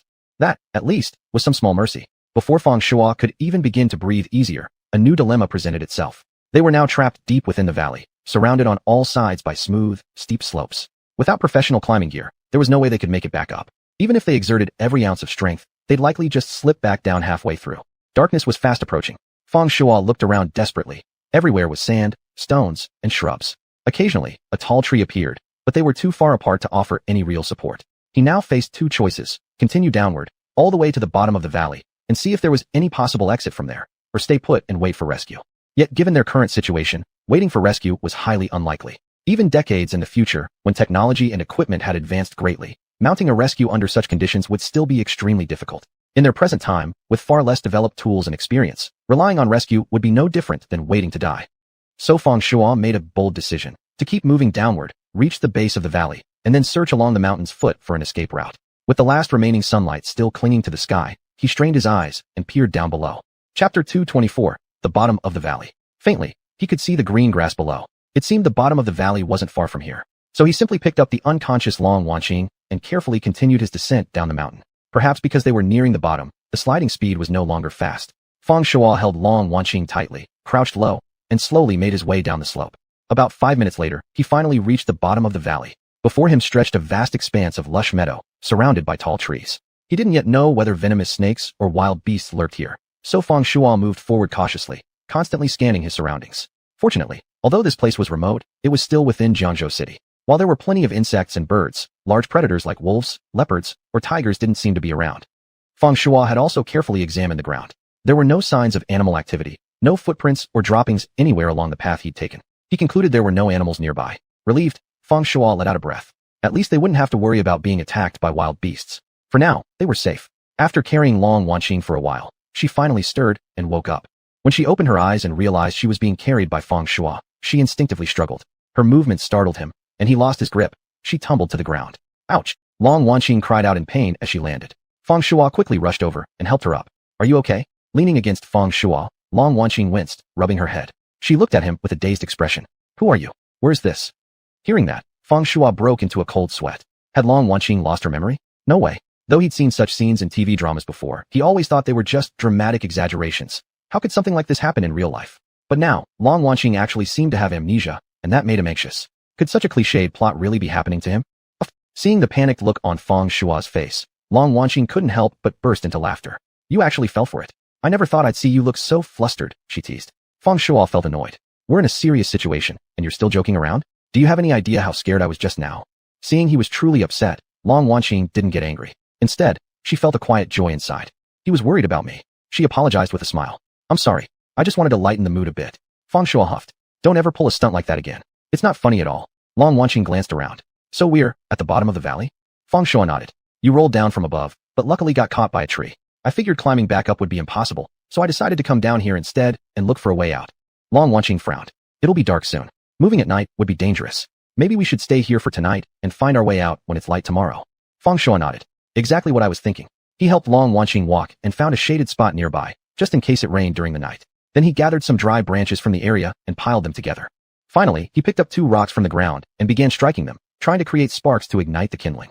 Noticing how skilled Feng Shuo was at making fire, Long Wanqing asked curiously, have you done this kind of thing often?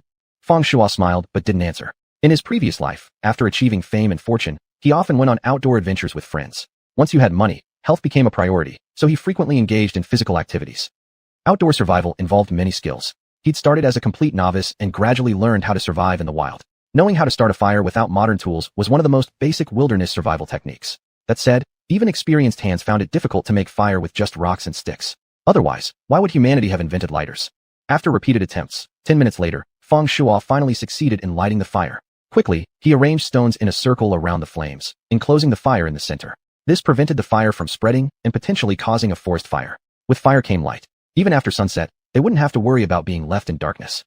But now there was another problem, food and water. As the saying goes, man is made of iron, but food is steel. Skip a meal and you'll feel weak. Feng Shuo could endure a night without eating, but he worried Long Wanqing wouldn't be able to. She was a pampered young lady.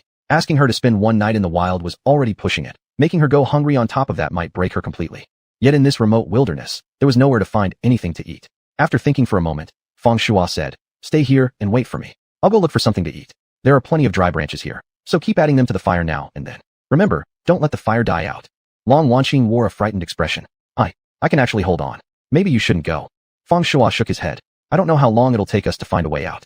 Until then, we can't afford to collapse. We need to restore our energy. Only with strength can we escape from here. Seeing that Feng Shuo was determined, Long Wanqing didn't argue further. She didn't want him to think she was too fragile, so even though she felt afraid, she still let him leave in search of food. Feng Shuo picked up a thick branch, lit one end, and used it as a torch. Then, holding the torch high, he headed out to look for food. He had stressed so strongly that she must keep the fire burning because the light would help him orient himself when returning. He couldn't wander too far while searching. It would be easy to get lost otherwise. And if he lost his way, that would be extremely dangerous. Liangjia village was already near the outskirts of Jiangzhou, and they were now deep in a mountain hollow. There was no phone signal here. Feng Shuo couldn't contact the outside world, nor could he use his phone to determine their location. Even though phone-based positioning wasn't very accurate these days, having some function was better than none. But now, with no signal at all, the phone was useless, not even good enough for lighting, which the torch did far better. Fortunately, luck was on his side. Less than 200 meters away, Feng Shuo found edible food. Not only did he discover a fruit tree, but under its shade, he also spotted many mushrooms. Wild mushrooms weren't something you could eat casually. Without professional knowledge and extensive survival experience, it was best not to touch them recklessly. But Feng Shuo was certain these mushrooms were safe to eat.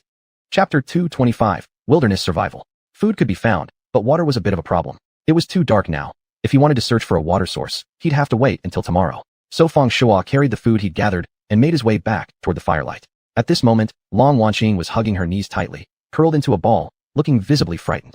It wasn't surprising. No matter how strong she usually seemed, at heart she was still a girl, and in the face of darkness and solitude, fear came naturally. When she saw Feng Shuo return, her entire body relaxed. She quickly stood up and went to take the things from his hands. What did you find to eat? Feng Shuo scratched his nose. This stuff might not suit your taste. Just bear with it for now. Long Wanqing shrugged. Don't think I'm that fragile. I've eaten steamed buns and thin porridge before. I can endure hardship. Feng Shuo couldn't help but laugh. And that's what you call enduring hardship? No wonder. You're truly a rich young miss. You must have some misunderstanding about what hardship really means. Long Wanqing shot him a look but didn't argue. She'd show him later just how far from spoiled she really was. Feng Shuo tossed the ingredients onto the ground, then picked up several sticks and held them over the fire, burning off the bark. Then he carefully threaded each mushroom onto the sticks and placed them over the flames to roast. Mushrooms were known as mountain delicacies. Even without any seasoning, fresh mushrooms had a natural umami flavor. Not long after roasting began, Long Wanqing caught a rich, mouth-watering aroma. It smells amazing. I never knew mushrooms could smell so good when roasted, she exclaimed. Feng Shuo smiled. Did you forget I started in the food business? Actually, the industry isn't impossible to enter. I've got quite a few fresh ideas. If put into practice, they could really work. Too bad. The restaurant business is risky and heavily influenced by external factors. Relying on it to get rich would be exhausting. If possible, I'd rather avoid it altogether. Long Wanqing asked curiously, what kind of ideas do you have? Tell me more. I acquired your frog hot pot restaurant, and the returns have been pretty solid. We already have 17 branches across the city and are preparing to open the 18th. Feng Shuo hadn't expected Long Wanqing to expand his hot pot chain so significantly, and he couldn't help feeling a little impressed. But this was all thanks to capital operations, something few people understood well these days. Indeed, Long Wanqing was a rare talent. Her instincts and insights in business were far sharper than most. She could envision what others couldn't. As Feng Shuo turned to roasting mushrooms, he said, it's similar to hot pot dining, just presented differently. Have you ever thought about letting customers grill their own meat? Long Wanqing paused, then fell into deep thought. She wasn't foolish, she just needed a spark. Once given an idea, she'd figure out the rest herself. Sure enough, within moments, her eyes lit up with realization. You mean letting customers experience the fun of barbecuing themselves? That's actually a pretty novel idea. Usually, we just watch chefs grill. If you let guests do it themselves, they'll definitely be interested. Feng Shuo nodded. Exactly. The concept of self-service barbecue isn't original. It's already existed overseas. But grilling is different from hot pot. It demands higher standards in food preparation. Otherwise, food safety risks increase. Long Wanqing replied, of course I understand. In the food industry, safety is the most important thing. One single safety incident could ruin your entire brand. Feng Shuo shrugged. That's exactly why I don't want to touch the restaurant business. Your competitors can sabotage you too easily. Don't even get me started. If someone brings in a few cockroaches and drops them into your pot, you're finished. Long Wanqing pondered his words and asked, you're right. I haven't encountered that yet, but it doesn't mean I won't later. Do you have any good suggestions to prevent such incidents? Feng Shuo shook his head. I don't have any foolproof methods. The only thing I can suggest is installing surveillance cameras inside the restaurant, pointing them at every table to record each customer's actions. But doing that would be costly. A full camera system, including monitoring setup, requires a huge investment. Still, there's an upside. It protects you. Long Wanqing waved it off. That cost is nothing compared to preserving your brand's reputation. Spending money is worth it. Your suggestion is excellent. I'll have my people implement it as soon as we're back. By the time Feng Shuo finished speaking, the mushrooms were already roasted. He handed the skewer to Long Wanqing. Try it. If you don't like the taste, then I'm really out of options. Long Wanqing took it and took a cautious bite. To her surprise, the grilled mushroom wasn't nearly as bad as she'd imagined. Though the flavor was a bit bland, it had a refreshing quality and a natural umami richness. She found the taste oddly refreshing and ended up eating 4 or 5 skewers in quick succession. Just as she reached for another, Feng Shuo stopped her. Fresh mushrooms contain toxins. Eating too many isn't good for your health. If you're still hungry, there are some wild fruits over there. They don't taste great, but they'll fill your stomach and give you hydration. 2 birds with 1 stone.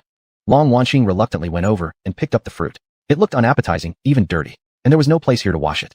Sighing, she wiped the fruit with her sleeve, closed her eyes tightly, and gulped it down in one bite. Honestly, the fruit was terrible, not just sour and bitter, but unpleasantly astringent. She almost spat it out, but in the end, she forced herself to swallow. She didn't want Feng Shuo to think she was overly delicate, unable to endure even this small hardship. So, with great effort, she choked the fruit down. Feng Shuo hadn't expected Long Wanqing to actually eat it. He'd slightly underestimated her. Apparently, Long Wanqing wasn't quite the pampered, dainty heiress he'd assumed her to be. Together, they finished the roasted mushrooms and wild fruit, enough to satisfy their hunger. Though trapped at the bottom of the ravine, neither of them felt panicked. Long Wanqing felt reassured simply being with Feng Shuo, while Feng Shuo had full confidence